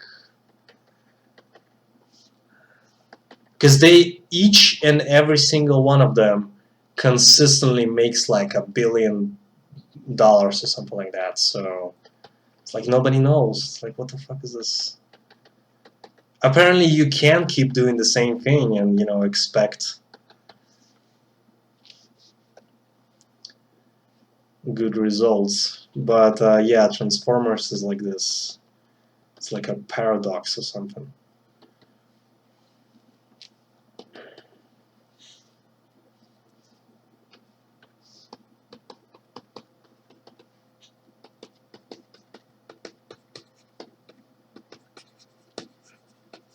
And it's funny because Pacific Rim. I don't remember which Transformers what it was at that time, but Pacific Rim came out, and nobody saw that apparently, or rather, it barely made money or something. I don't remember. But Pacific Rim was kind of struggling, and it's essentially the same thing. I mean, it's big robots and like explosions and shit. And Pacific Rim is a better movie than Transformers, so I don't get that at all. And all the critics were like saying that, oh, it's like all this fatigue that people are tired of fucking base robots and shit. But no, the next Transformers still makes $1 billion. So yeah, the critics don't know what they're talking about either.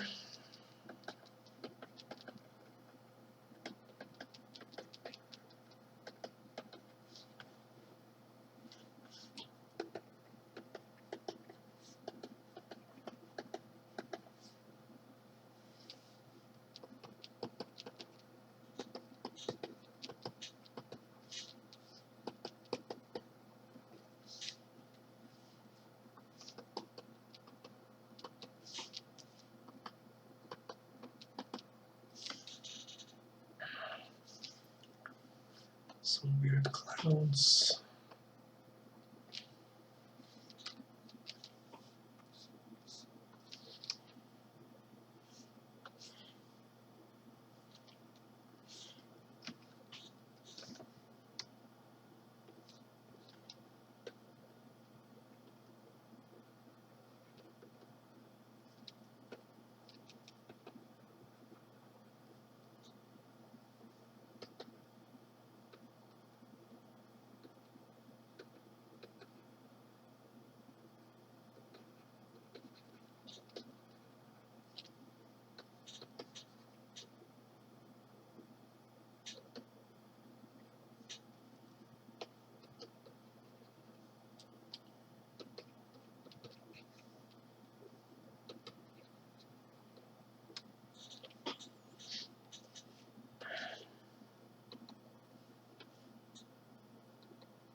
Okay, gotta erase those guys.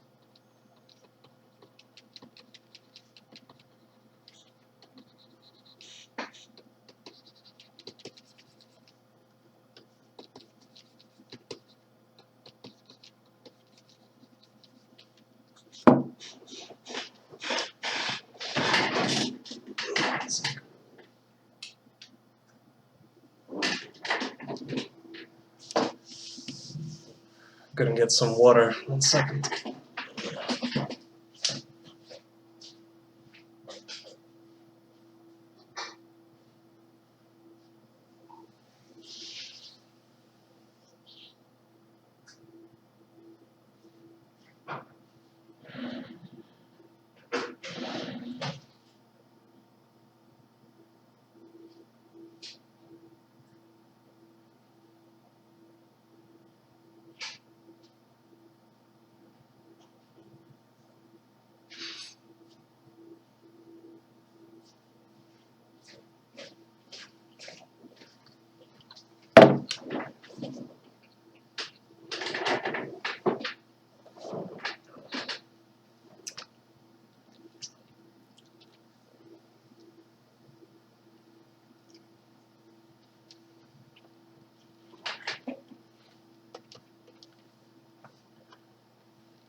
Okay, let's try to maybe change that.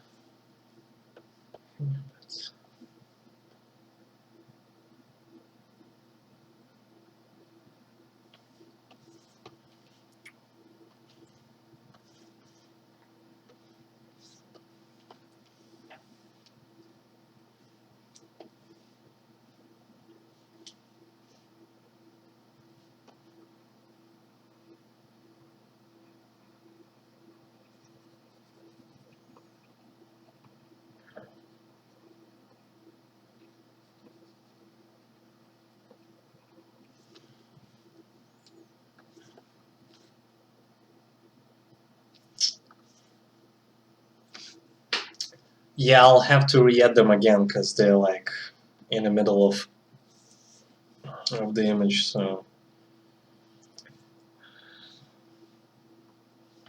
I killed them. But worry not, there are, dead guys growing on that tree, so we have plenty of guys to pick from.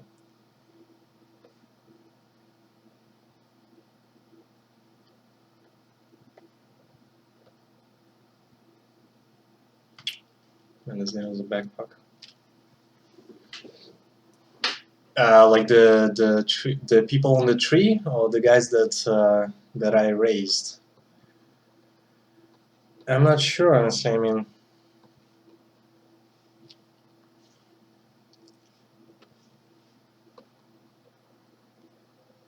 the people on the tree are just gonna be some.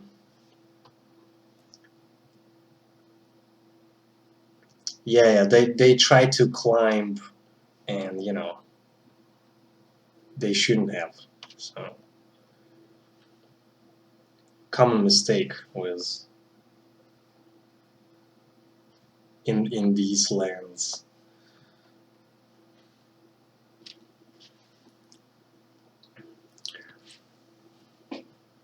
I think those guys walking towards the tree are just gonna be guys who.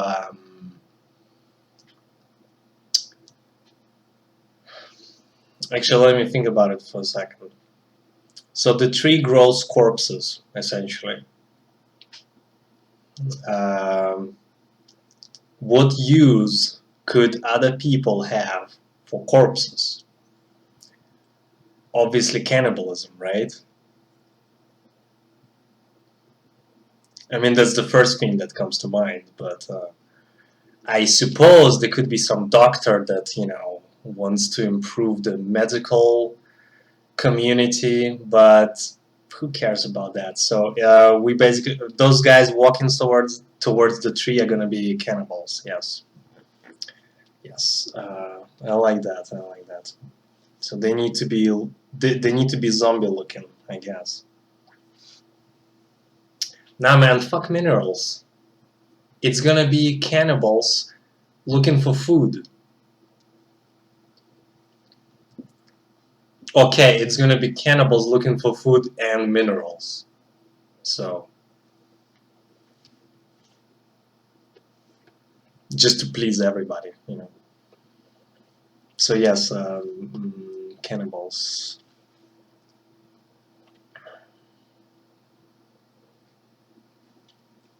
We'll have like some.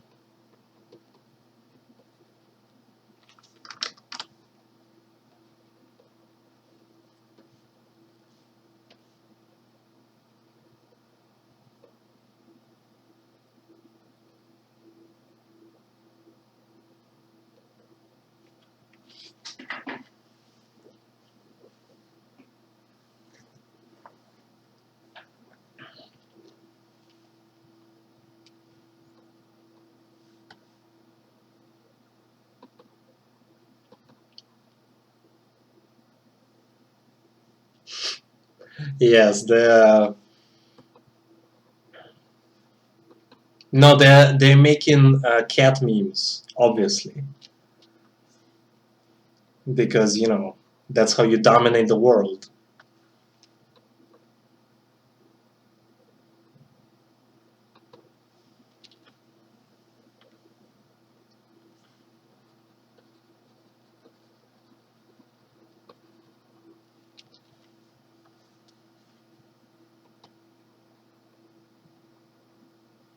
Man, he's very hunched over. Just, it's like he definitely needs like some.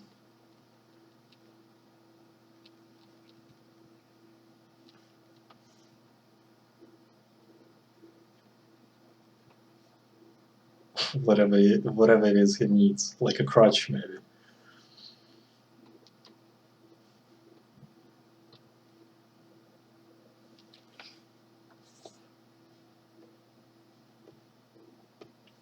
Yeah, so just like a bunch of them or something.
Jesus Christ.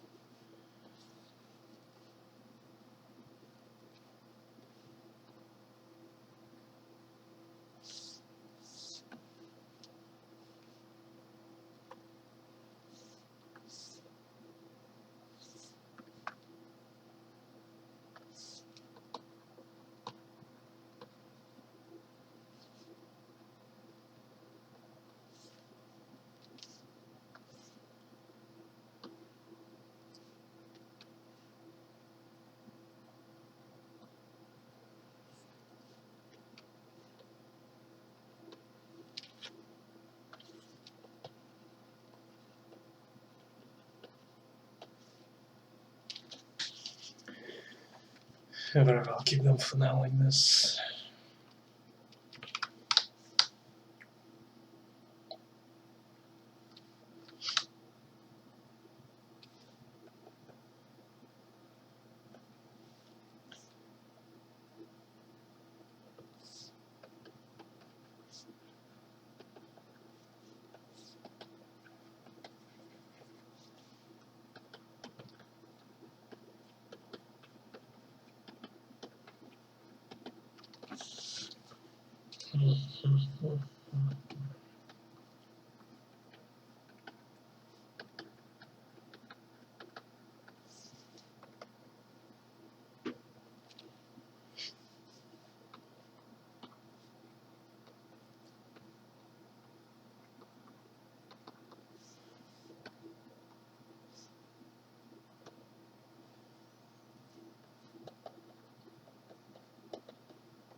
I zoom in when I work on details, I guess. I mean, right now I'm just still figuring out the overall look of it. So no real reason to zoom in. Well, the thing with the tablet is that it has the resolution is like 2500 wide, so I don't actually need to zoom in that much when I'm painting. I realize on the video it looks like it's a bit from afar, but you know, on the tablet it's you know, because of the resolution it's not that big of a problem.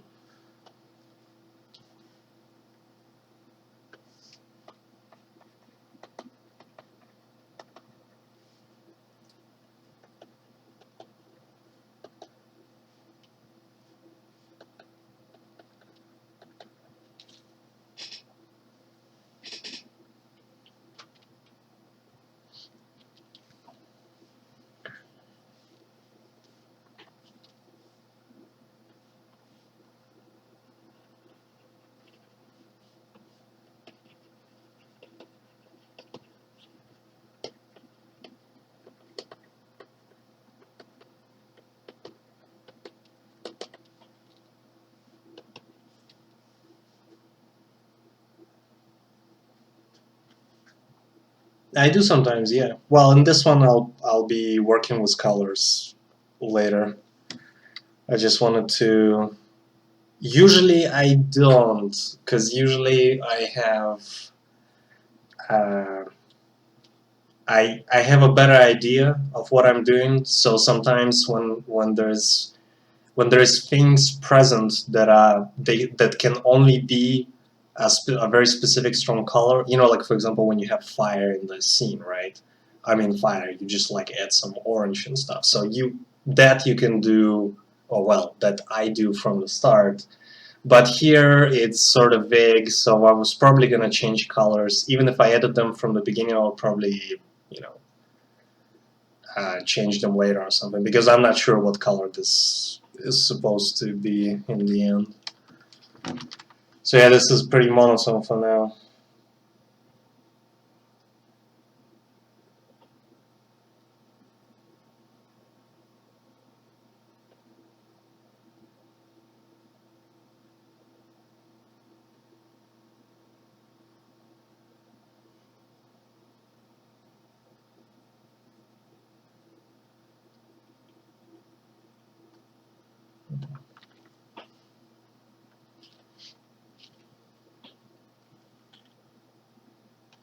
Actually, let's drop some colors. Maybe it's gonna help.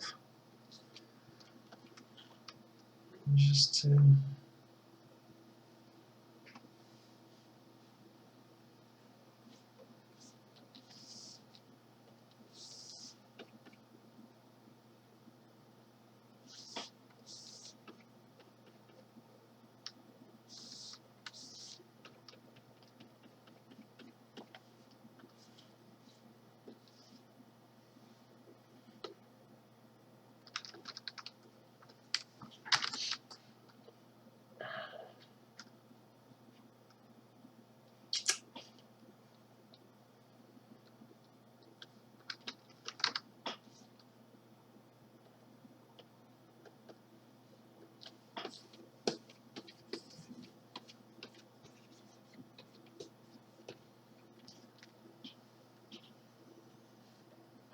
Oh, sure.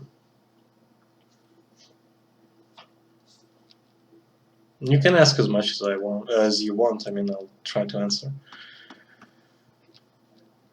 Don't have much else to do anyway, so aside from this crap painting that I'm trying to figure out.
just realizing this shit is way too dark. It's like the whole.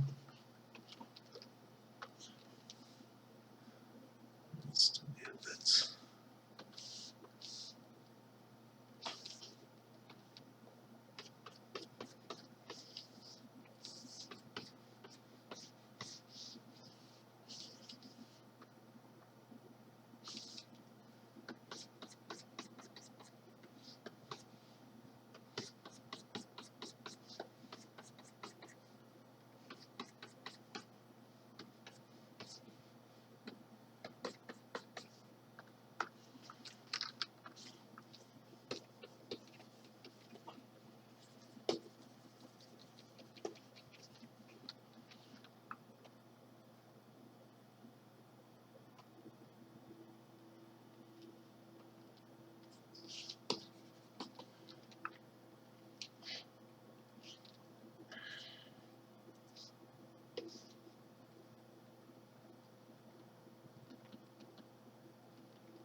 Oh, sure, man. I understand. Uh, See you another time. Thanks. Yeah, thanks for joining, man.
Yeah.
I'm glad you like it. It's still pretty kinda bad, but I guess it's better than it was.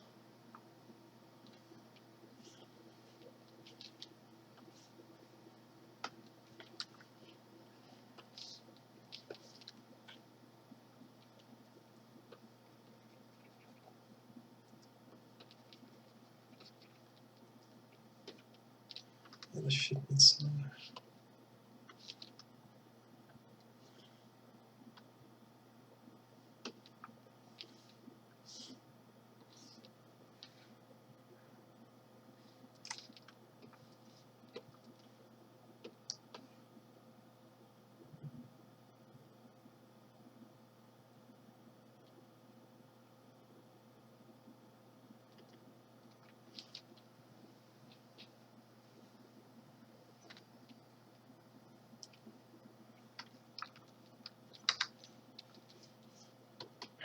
Yeah, I'll try to stream more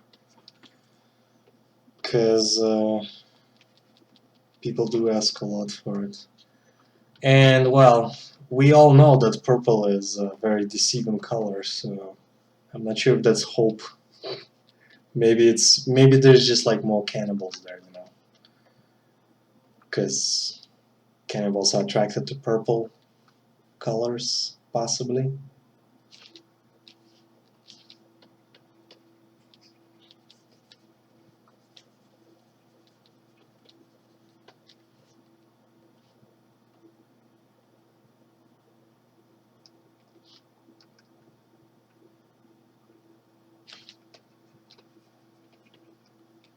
Yeah.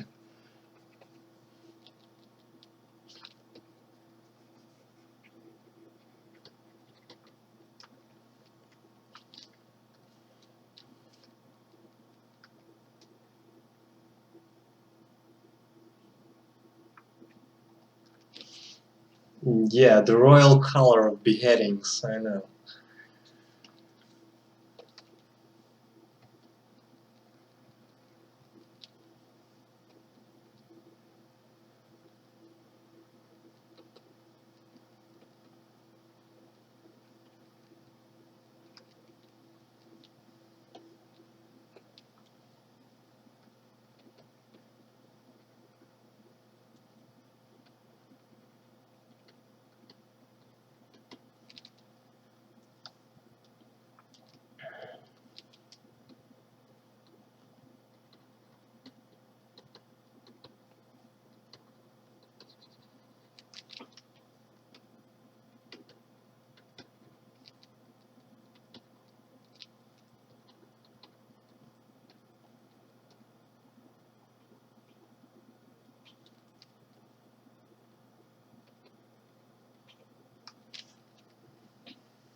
Right.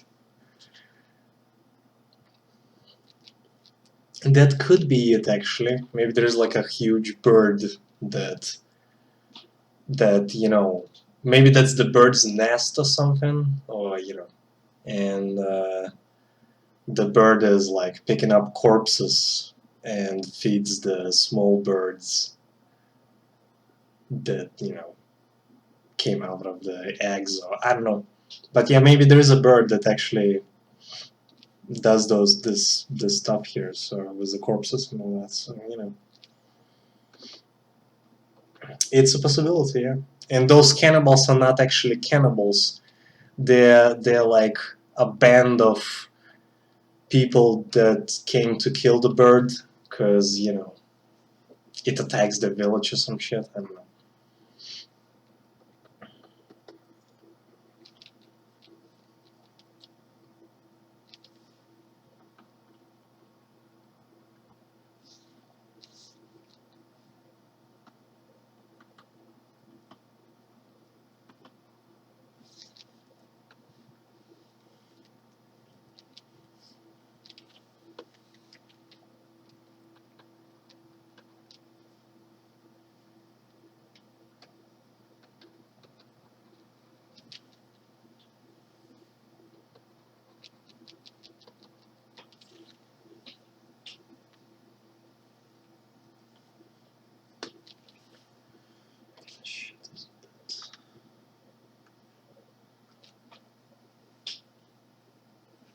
Yeah, yeah. The failed attempts.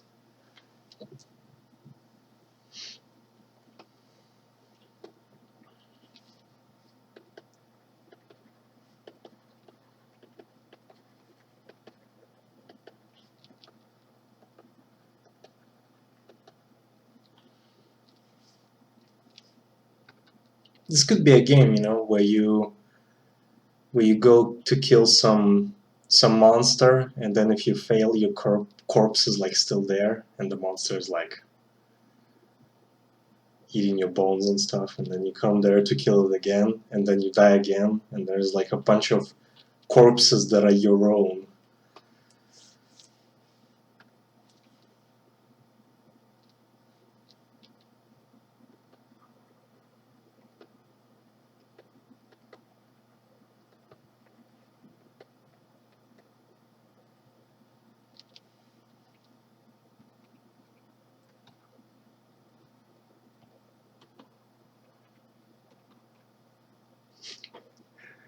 Yeah.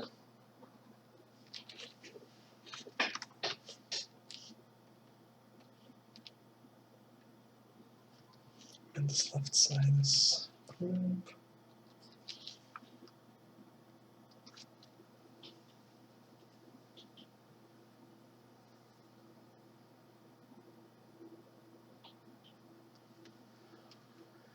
Which three style game in a Diablo style universe?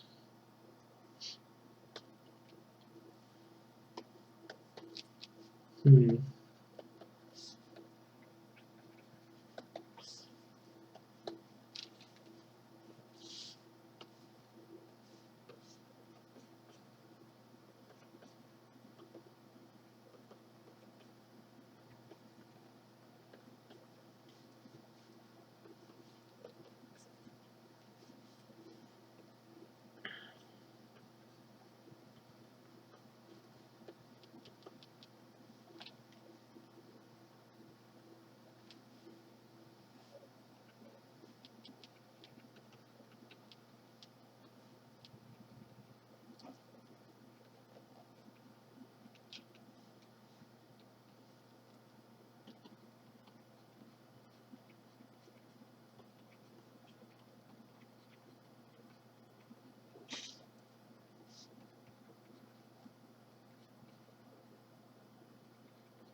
Oops, clowns. So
well, this one I definitely didn't know what to do with it, so that's why lots of back and forth.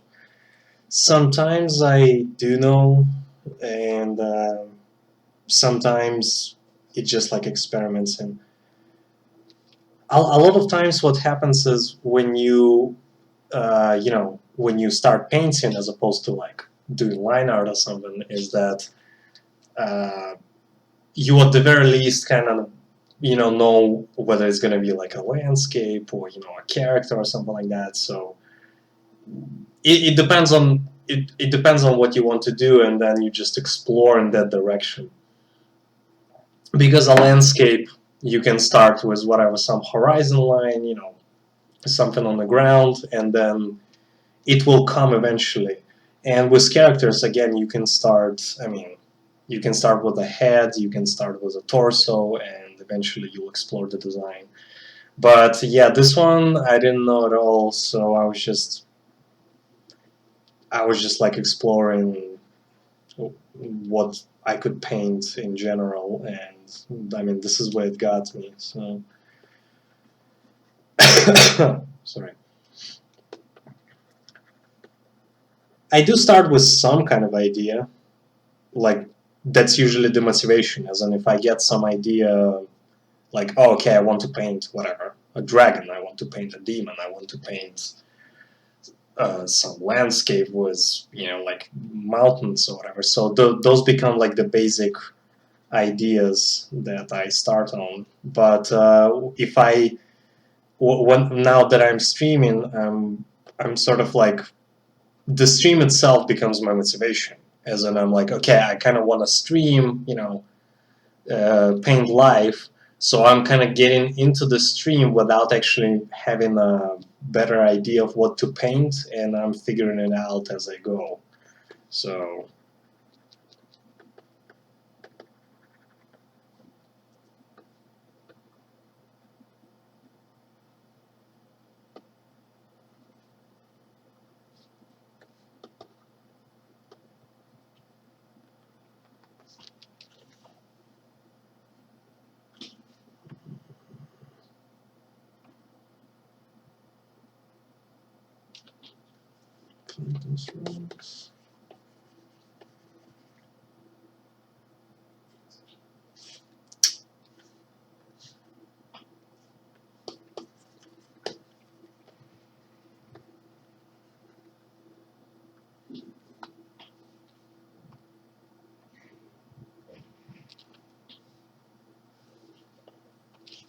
I'm not too sure how to frame this image with stuff, because it has like those vague clouds and shit, and it's very.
Yeah, very spiking. I'm like going back to my roots of doing spiky shit.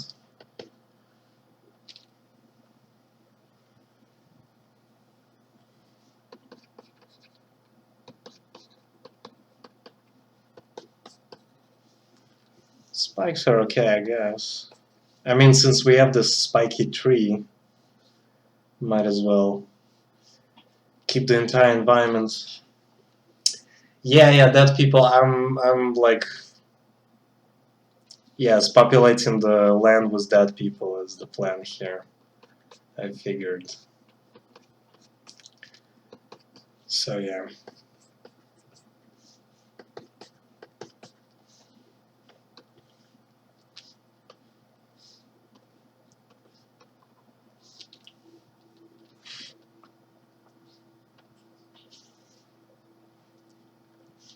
Just need a few more on the tree itself.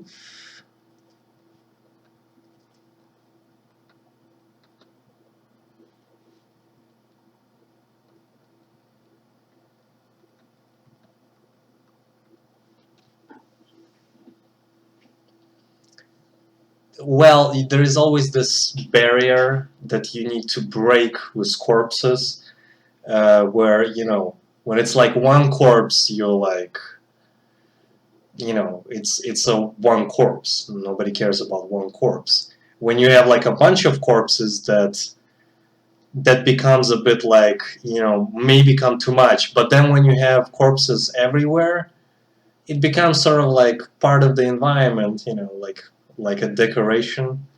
So it's all cool.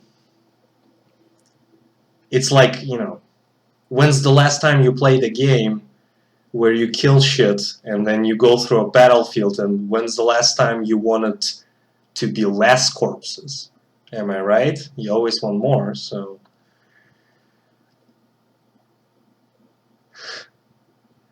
you get what I'm saying. It's like when you play a game or when you see a movie when there is like only one corpse, it stands out more as opposed to when you walk through a game and there's like a lots of corpses, because it actually makes sense. It makes better sense when there's more, because yeah.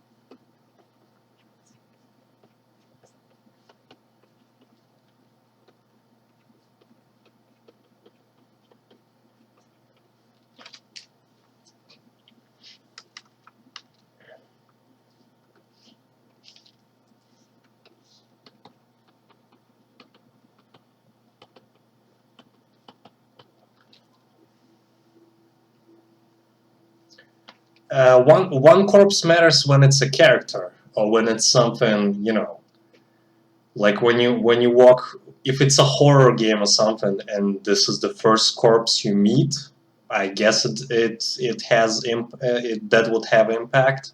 But if it's actually, whether if it's like a battlefield or something, or if it's, I don't know, some monster's graveyard or whatever it is, I'd say the more corpses the better, because but yeah, definitely, if it's a character, if you're like, you know if it's a game and you're on some quest about finding the fate of some character of you, or you're trying to find somebody, then yeah, I guess logically it would make sense to find only one corpse if you're looking for, that guy. But otherwise corpses are just another detail on the.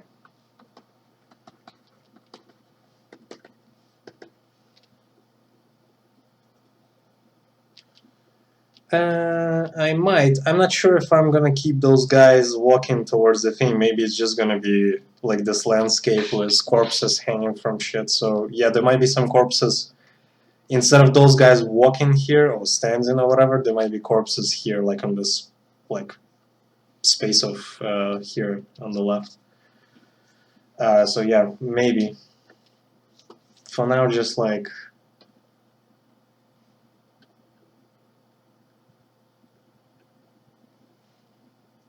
Just corpses.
It is water, yeah.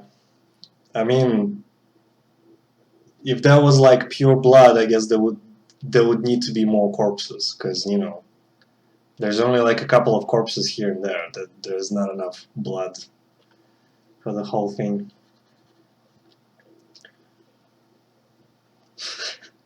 Yeah.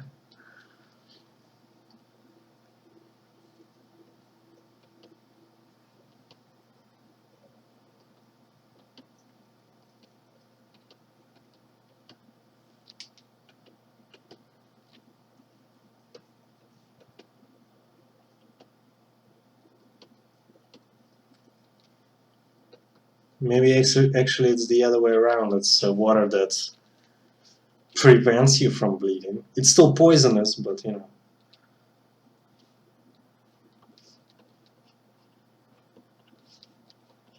like you have a wound and you think the water is like healing you, but it's actually poisoning you. It just stops the bleeding from your wound.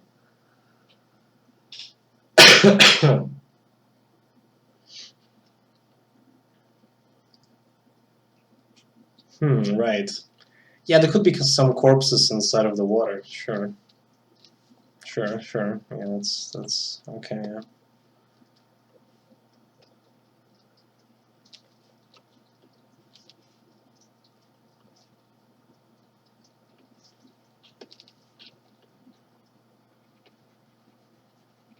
Well, I'll get to the bodies in the water a little bit later because I want to keep that a bit more clean here.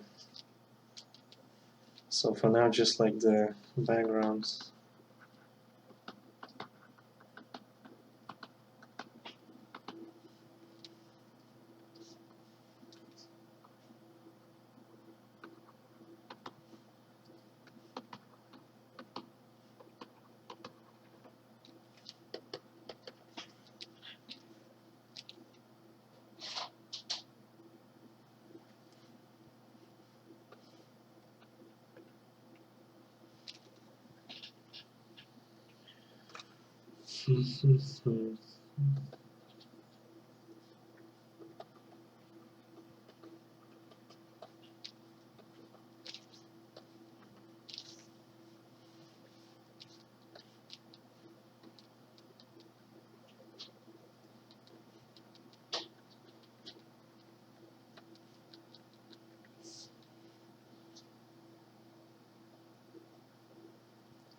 Yeah, they hang from whatever. They can be from maybe some pierced by whatever hands and arms, like Jesus style. Maybe some whatever, just impaled by the through the chest or whatever. Yeah, by various means.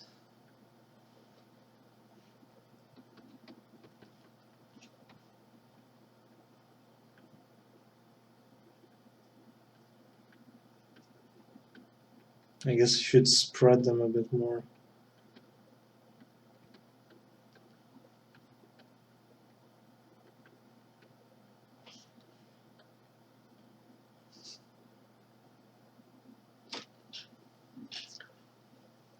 Well, I'm thinking, back to this idea of the bird. Maybe there is some kind of bird or a monster or whatever that. I know originally we had this thing with the tree actually growing the corpses, but I think that's the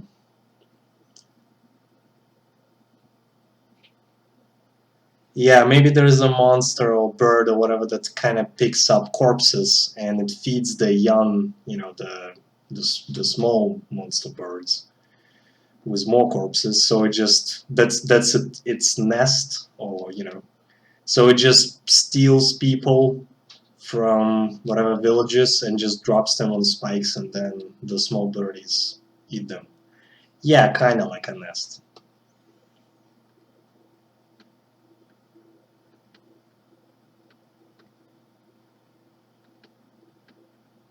I mean, possibly. I don't know. Like I said, I wasn't exactly planning on any of those. On any of those ideas from the start. So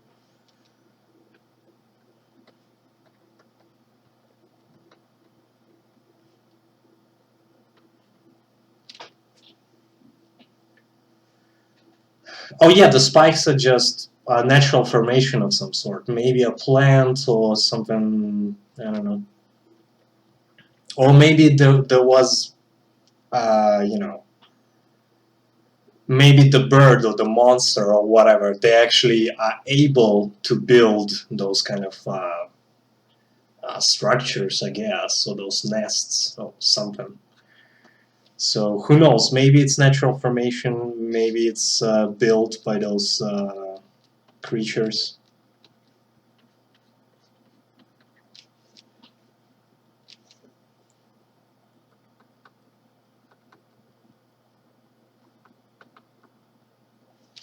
Birds do build lots of things with like twigs and stuff. So maybe big. If this one is like big, maybe it's able to. No, I don't think I'll add any kind of creature. I think it's maybe in another painting or something. Maybe there's going to be a continuation there, but it just there's no space here. Yeah, yeah, too. It's already kind of too crowded. There isn't any space for like a big creature or anything like that.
It's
Some shitty shapes.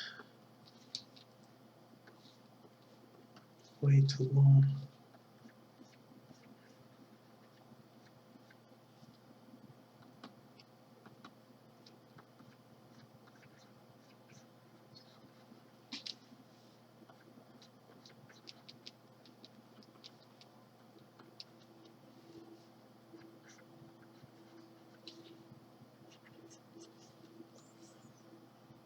Yeah, this side is a bit. I'm right-handed, so a bit easier to like paint in this corner with the right hand.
Okay, I think that's better. Separates the land from the water a bit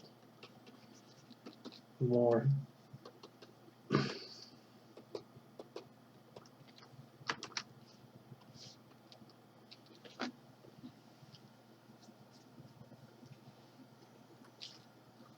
Okay, now, but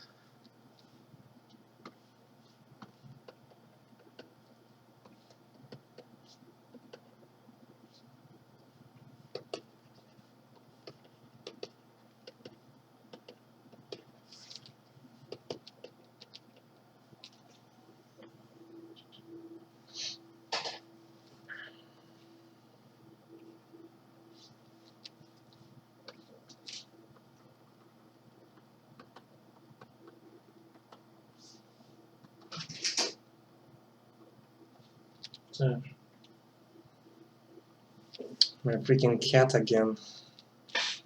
Hold on a second.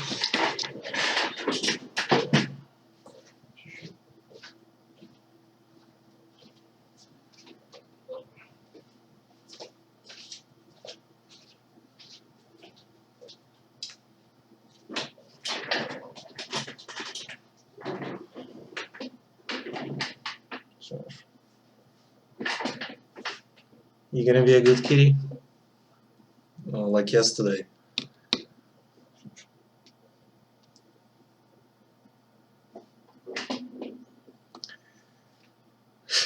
Yes, the kitties.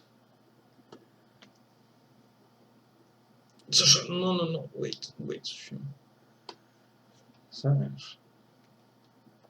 Don't be mad at me. You're the one who got yourself in this situation.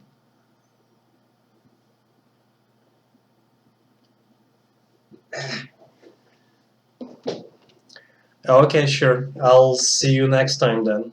Thanks for watching. Much appreciated. Oh no, this cat, I can't sell it. I mean, maybe for like $20. Yeah, $20 is good, sure. But not cheaper than $20.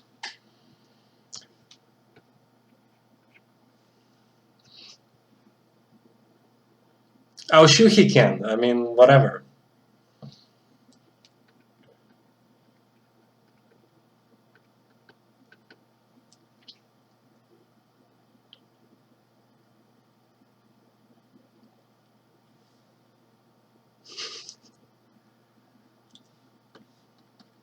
But my cat is already trained to be annoying, so if you're into that, you can just like skip doing it yourself and like get mine. It's like my cat is a master of annoyance. Like if you value your like sleep, then getting my cat will make you forget about all the joys of life and being rested and.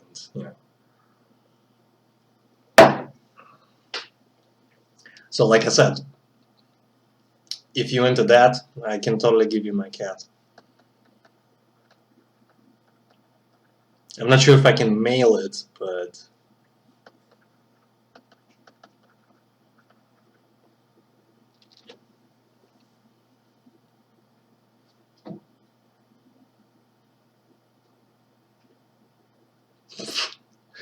I don't know. I don't know what that will do exactly, but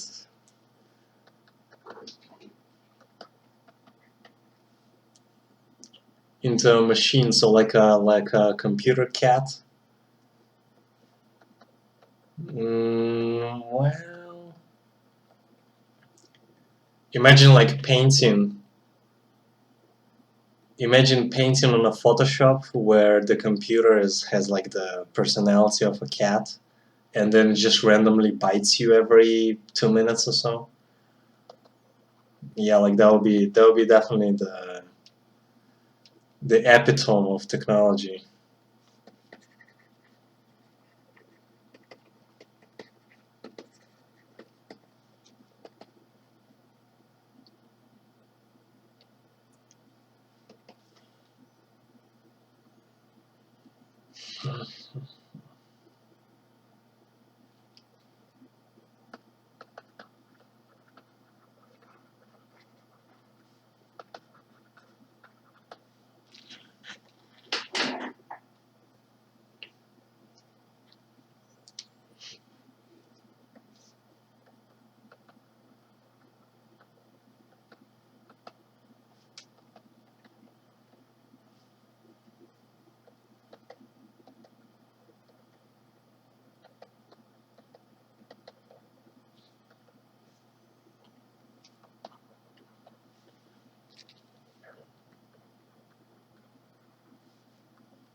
Is that actually how it works? Because isn't there gonna be some kind of brain deterioration if you keep reusing like the same brain stuff? I don't think that's how it works. Oh well, not exactly.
Yeah, I think I'm getting rid of those cannibal guys or whatever. I don't think they do much here at this point.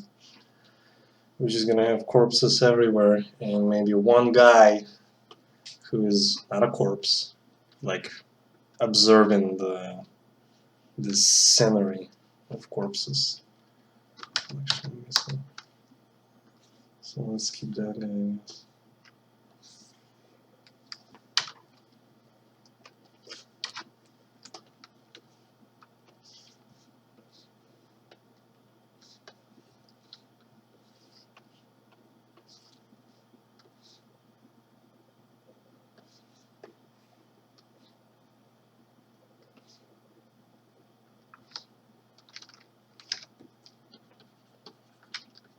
Oh, whatever.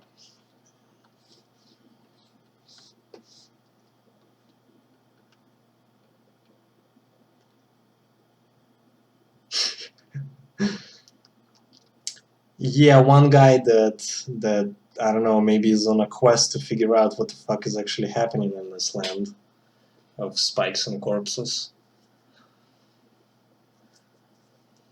Maybe he just stumbled across it. Yeah, sure.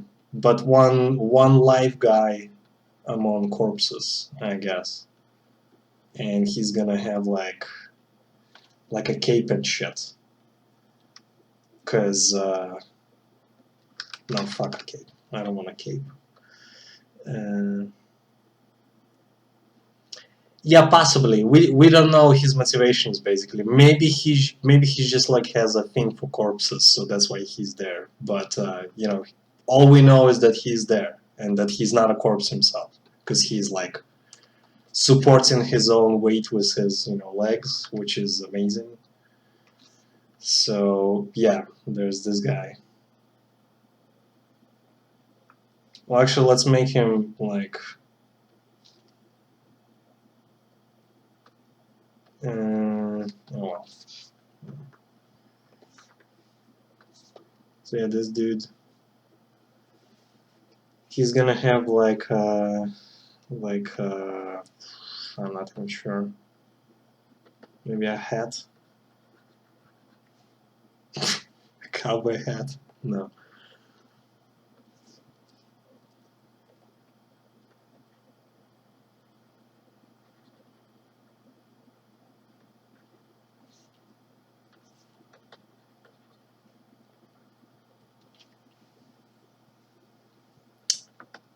Right. So.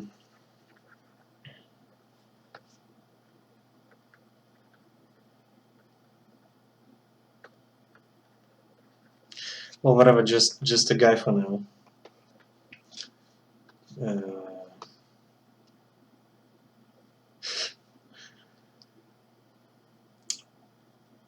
he's kind of out of place there. Like that guy. He's like a total.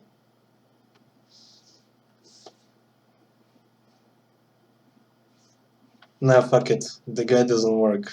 No living guys. Only dead corpses.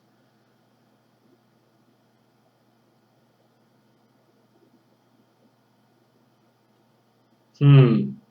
Yeah, he could. There could be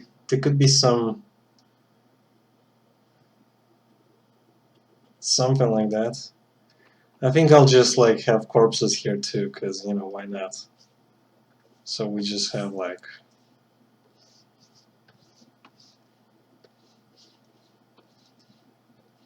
corpses.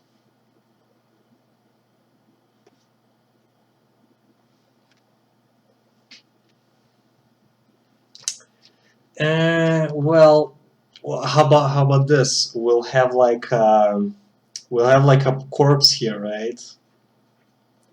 Like with this guy, and we'll have like a fresh blood from the corpse. So there's like some, like he didn't die that long ago. So that should satisfy your half living thing. Half living fetish.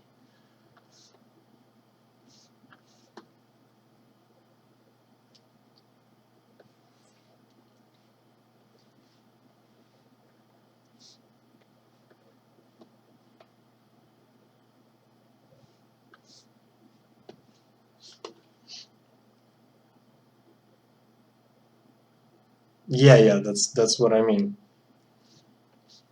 They're gonna have like some. We're gonna have like a puddle of blood. Although a puddle of blood is not exactly because we have water here. Eh, I don't know, man. This whole living thing isn't working out.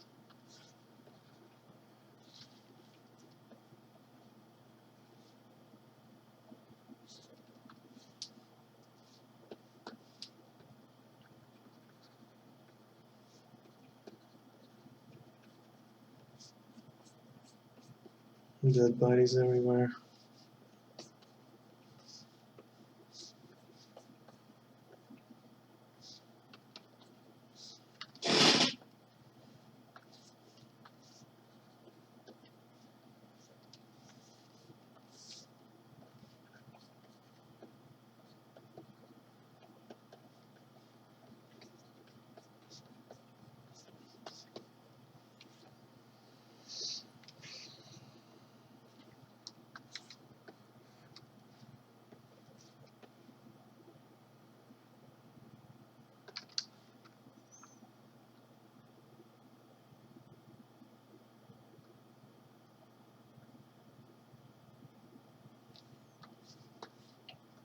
Yeah, possibly. Let me try to.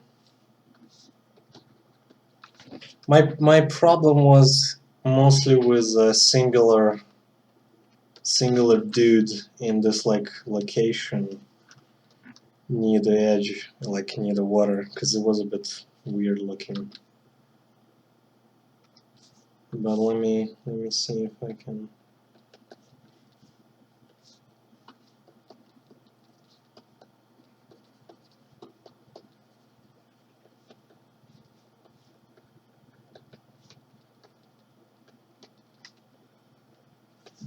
Corpses and shit.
The people, well, if there is some kind of bird, I'm thinking maybe there's a big bird, like big enough to catch a whole person, but then the smaller ones actually small, like they eat them like piece by piece. So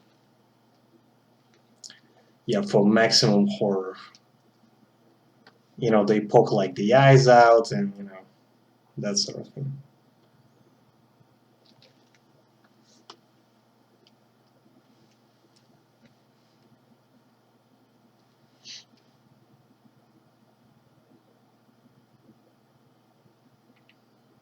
Well, food is the main reason to kill something, I guess. So I don't know if there is some kind of, I suppose if there is a like some form of intelligence involved, like with a monster, maybe the monster is just killing them because it's fun for the monster or something. I don't know. But yeah, if it's just like a beast or something, some animal, then I guess it would be killing them only for food, because otherwise why bother?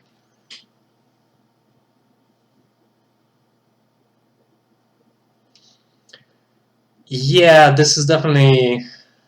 Yeah, I guess this force of dead people is a bit overpopulated.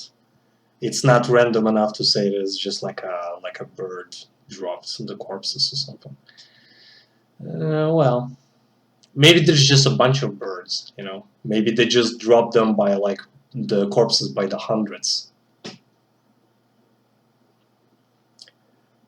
I suppose it could be some kind of society where they sacrifice people to the bird god, so the bird doesn't steal random people itself. So something like that, sure.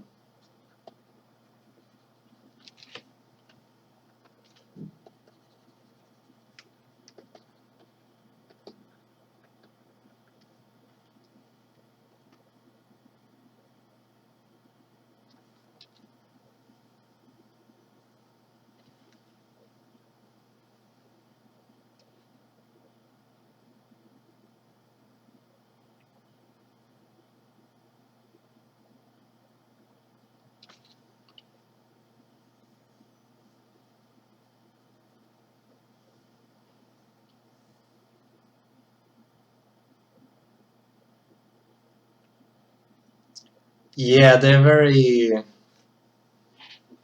The spikes kind of look like. Hmm.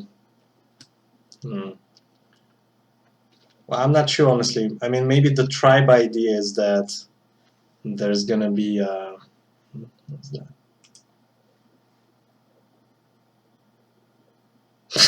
Right. Yeah, birds are evil for sure. Not as evil as cats, but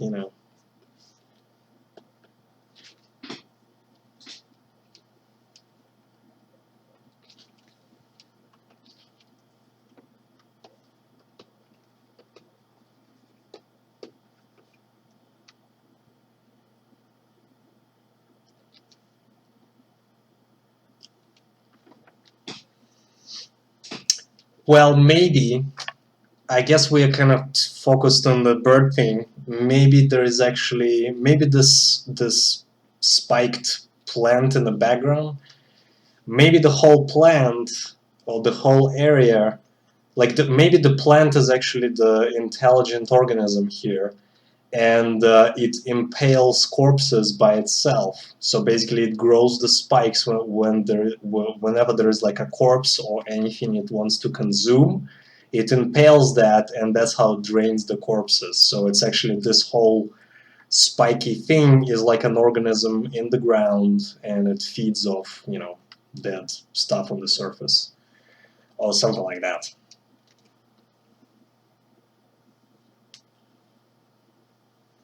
Well, maybe some were innocent, maybe some were asking for it. We'll never know, I guess. So yeah, I guess it could be some evil plant form or whatever.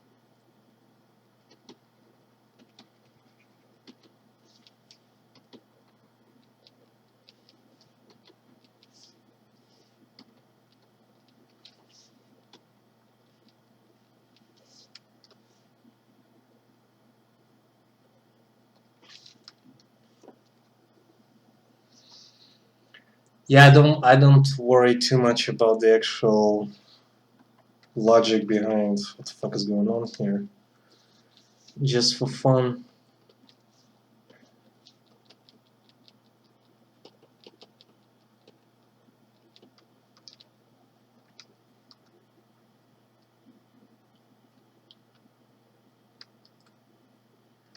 Yeah, it's part.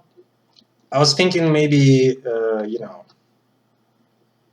maybe the plant. Maybe what happens is that the plant can you know after it impales a corpse, for example, and it has like some mechanism to suck the corpse dry or whatever, and then it's just like not even bones are left or something like that, and then it could retract the spikes, so there is not much, so it's not such a visible threat.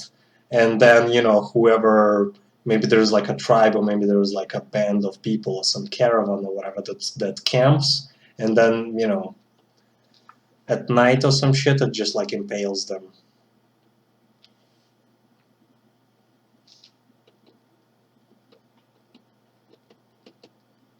Because you never know when you, even if you look at this, you would never assume that a plant can actually like attack you like that from the ground. So you might just like wander around close enough and then it attacks you. I mean, obviously, maybe not by such a big group of people like here to the right, but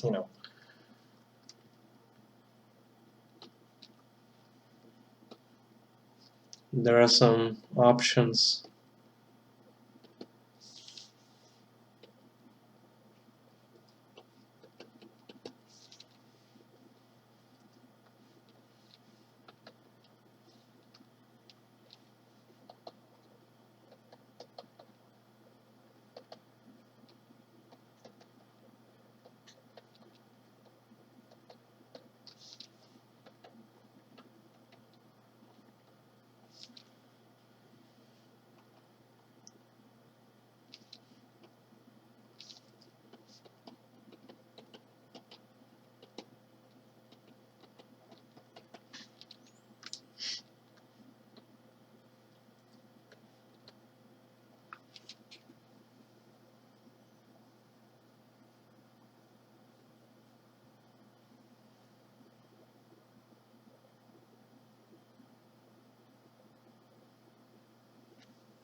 Yeah, I suppose. I mean, the dry place might be a byproduct of this plant actually sucking everything dry or something. So, but yeah, yeah, maybe the water is the attraction here. Maybe there is, who knows? Maybe the plant has actually by itself, it has some, I don't know, medical properties, and people are still risking it by the thousands to get like parts of it or something. I don't know.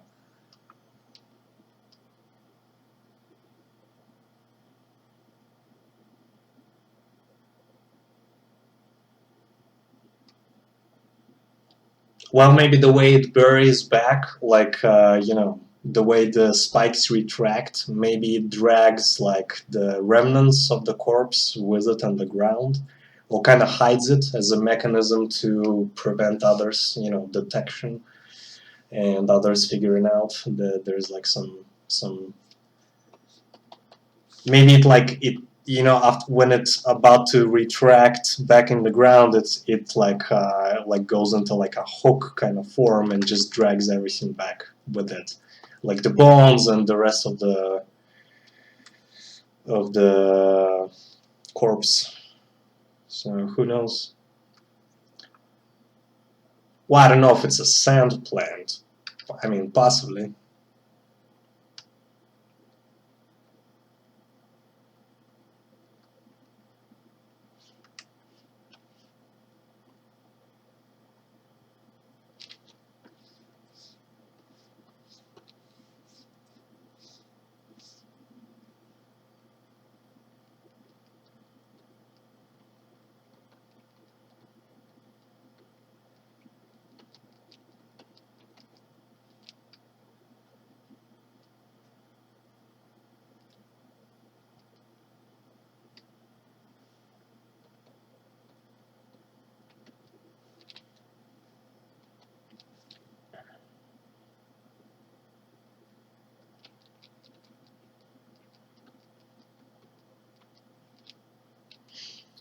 Well, the ground could be some, maybe this side is like a splintered rock, so the plant is more like a weed, and it just like drags shit between cracks of,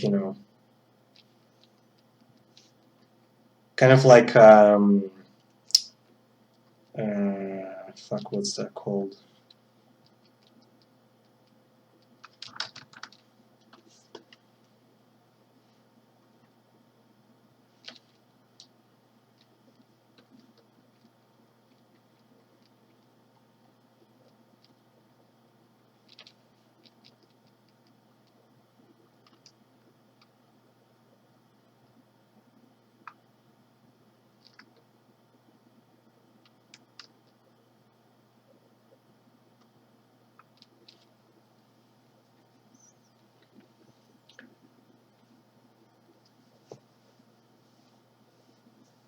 Well, if I would go with this plant idea, I'd say neither this part in the distance is the heart or any kind of like important uh, you know piece of the plant. I'd say the majority of it is underground completely, and all of those spikes are just very small extensions of what it can do.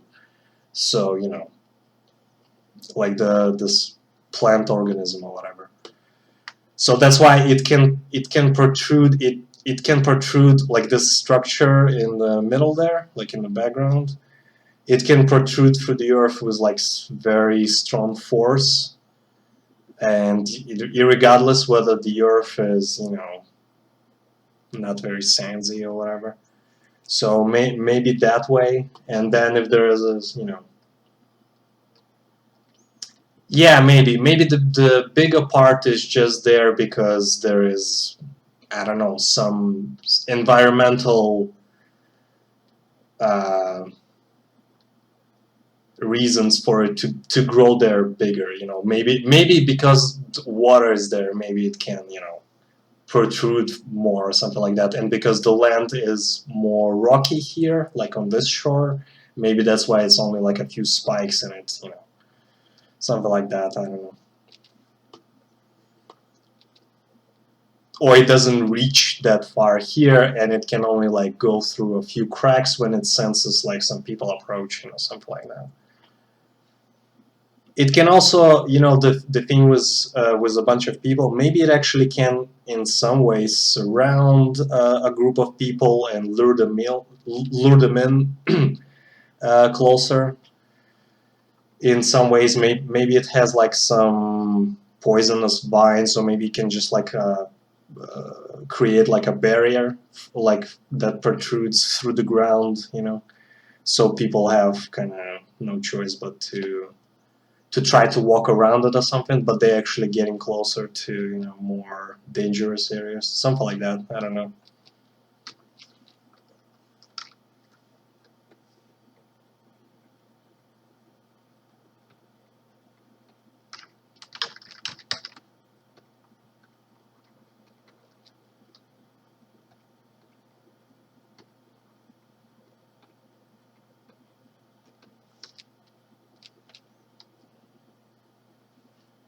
Man, I'm not really digging this corpse. So that's freaking plant life.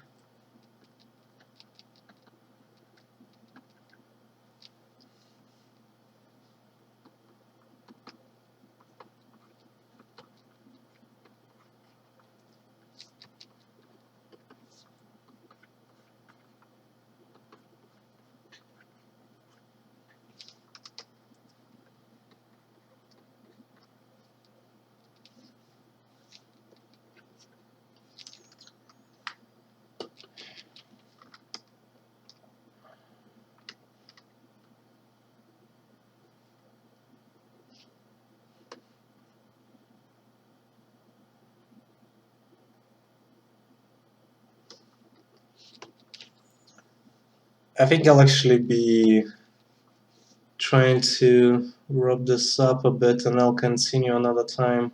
because I'm kind of hungry. I gotta eat,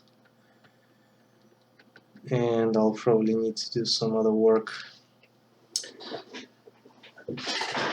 So yeah, I think I'll continue this on another stream some other time, just to work more on like details and textures and like some colors and stuff.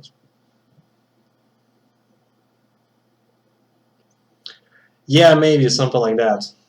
It does feel like it's kind of precise the way the people are impaled, so maybe, you know, maybe the plant is so intertwined in the ground that it can sense, you know, people stepping very precisely or whatever. I mean, I don't know. But yeah, I'll continue on, you know, on another stream with this thing. And yeah, hope you enjoyed this, and hope you'll tune in again later. Thanks a lot, guys, for watching. That was fun, and lots of experimentation and exploration. So yeah, thanks a lot, everybody, for watching, and I'll see you later. I'm out. Bye.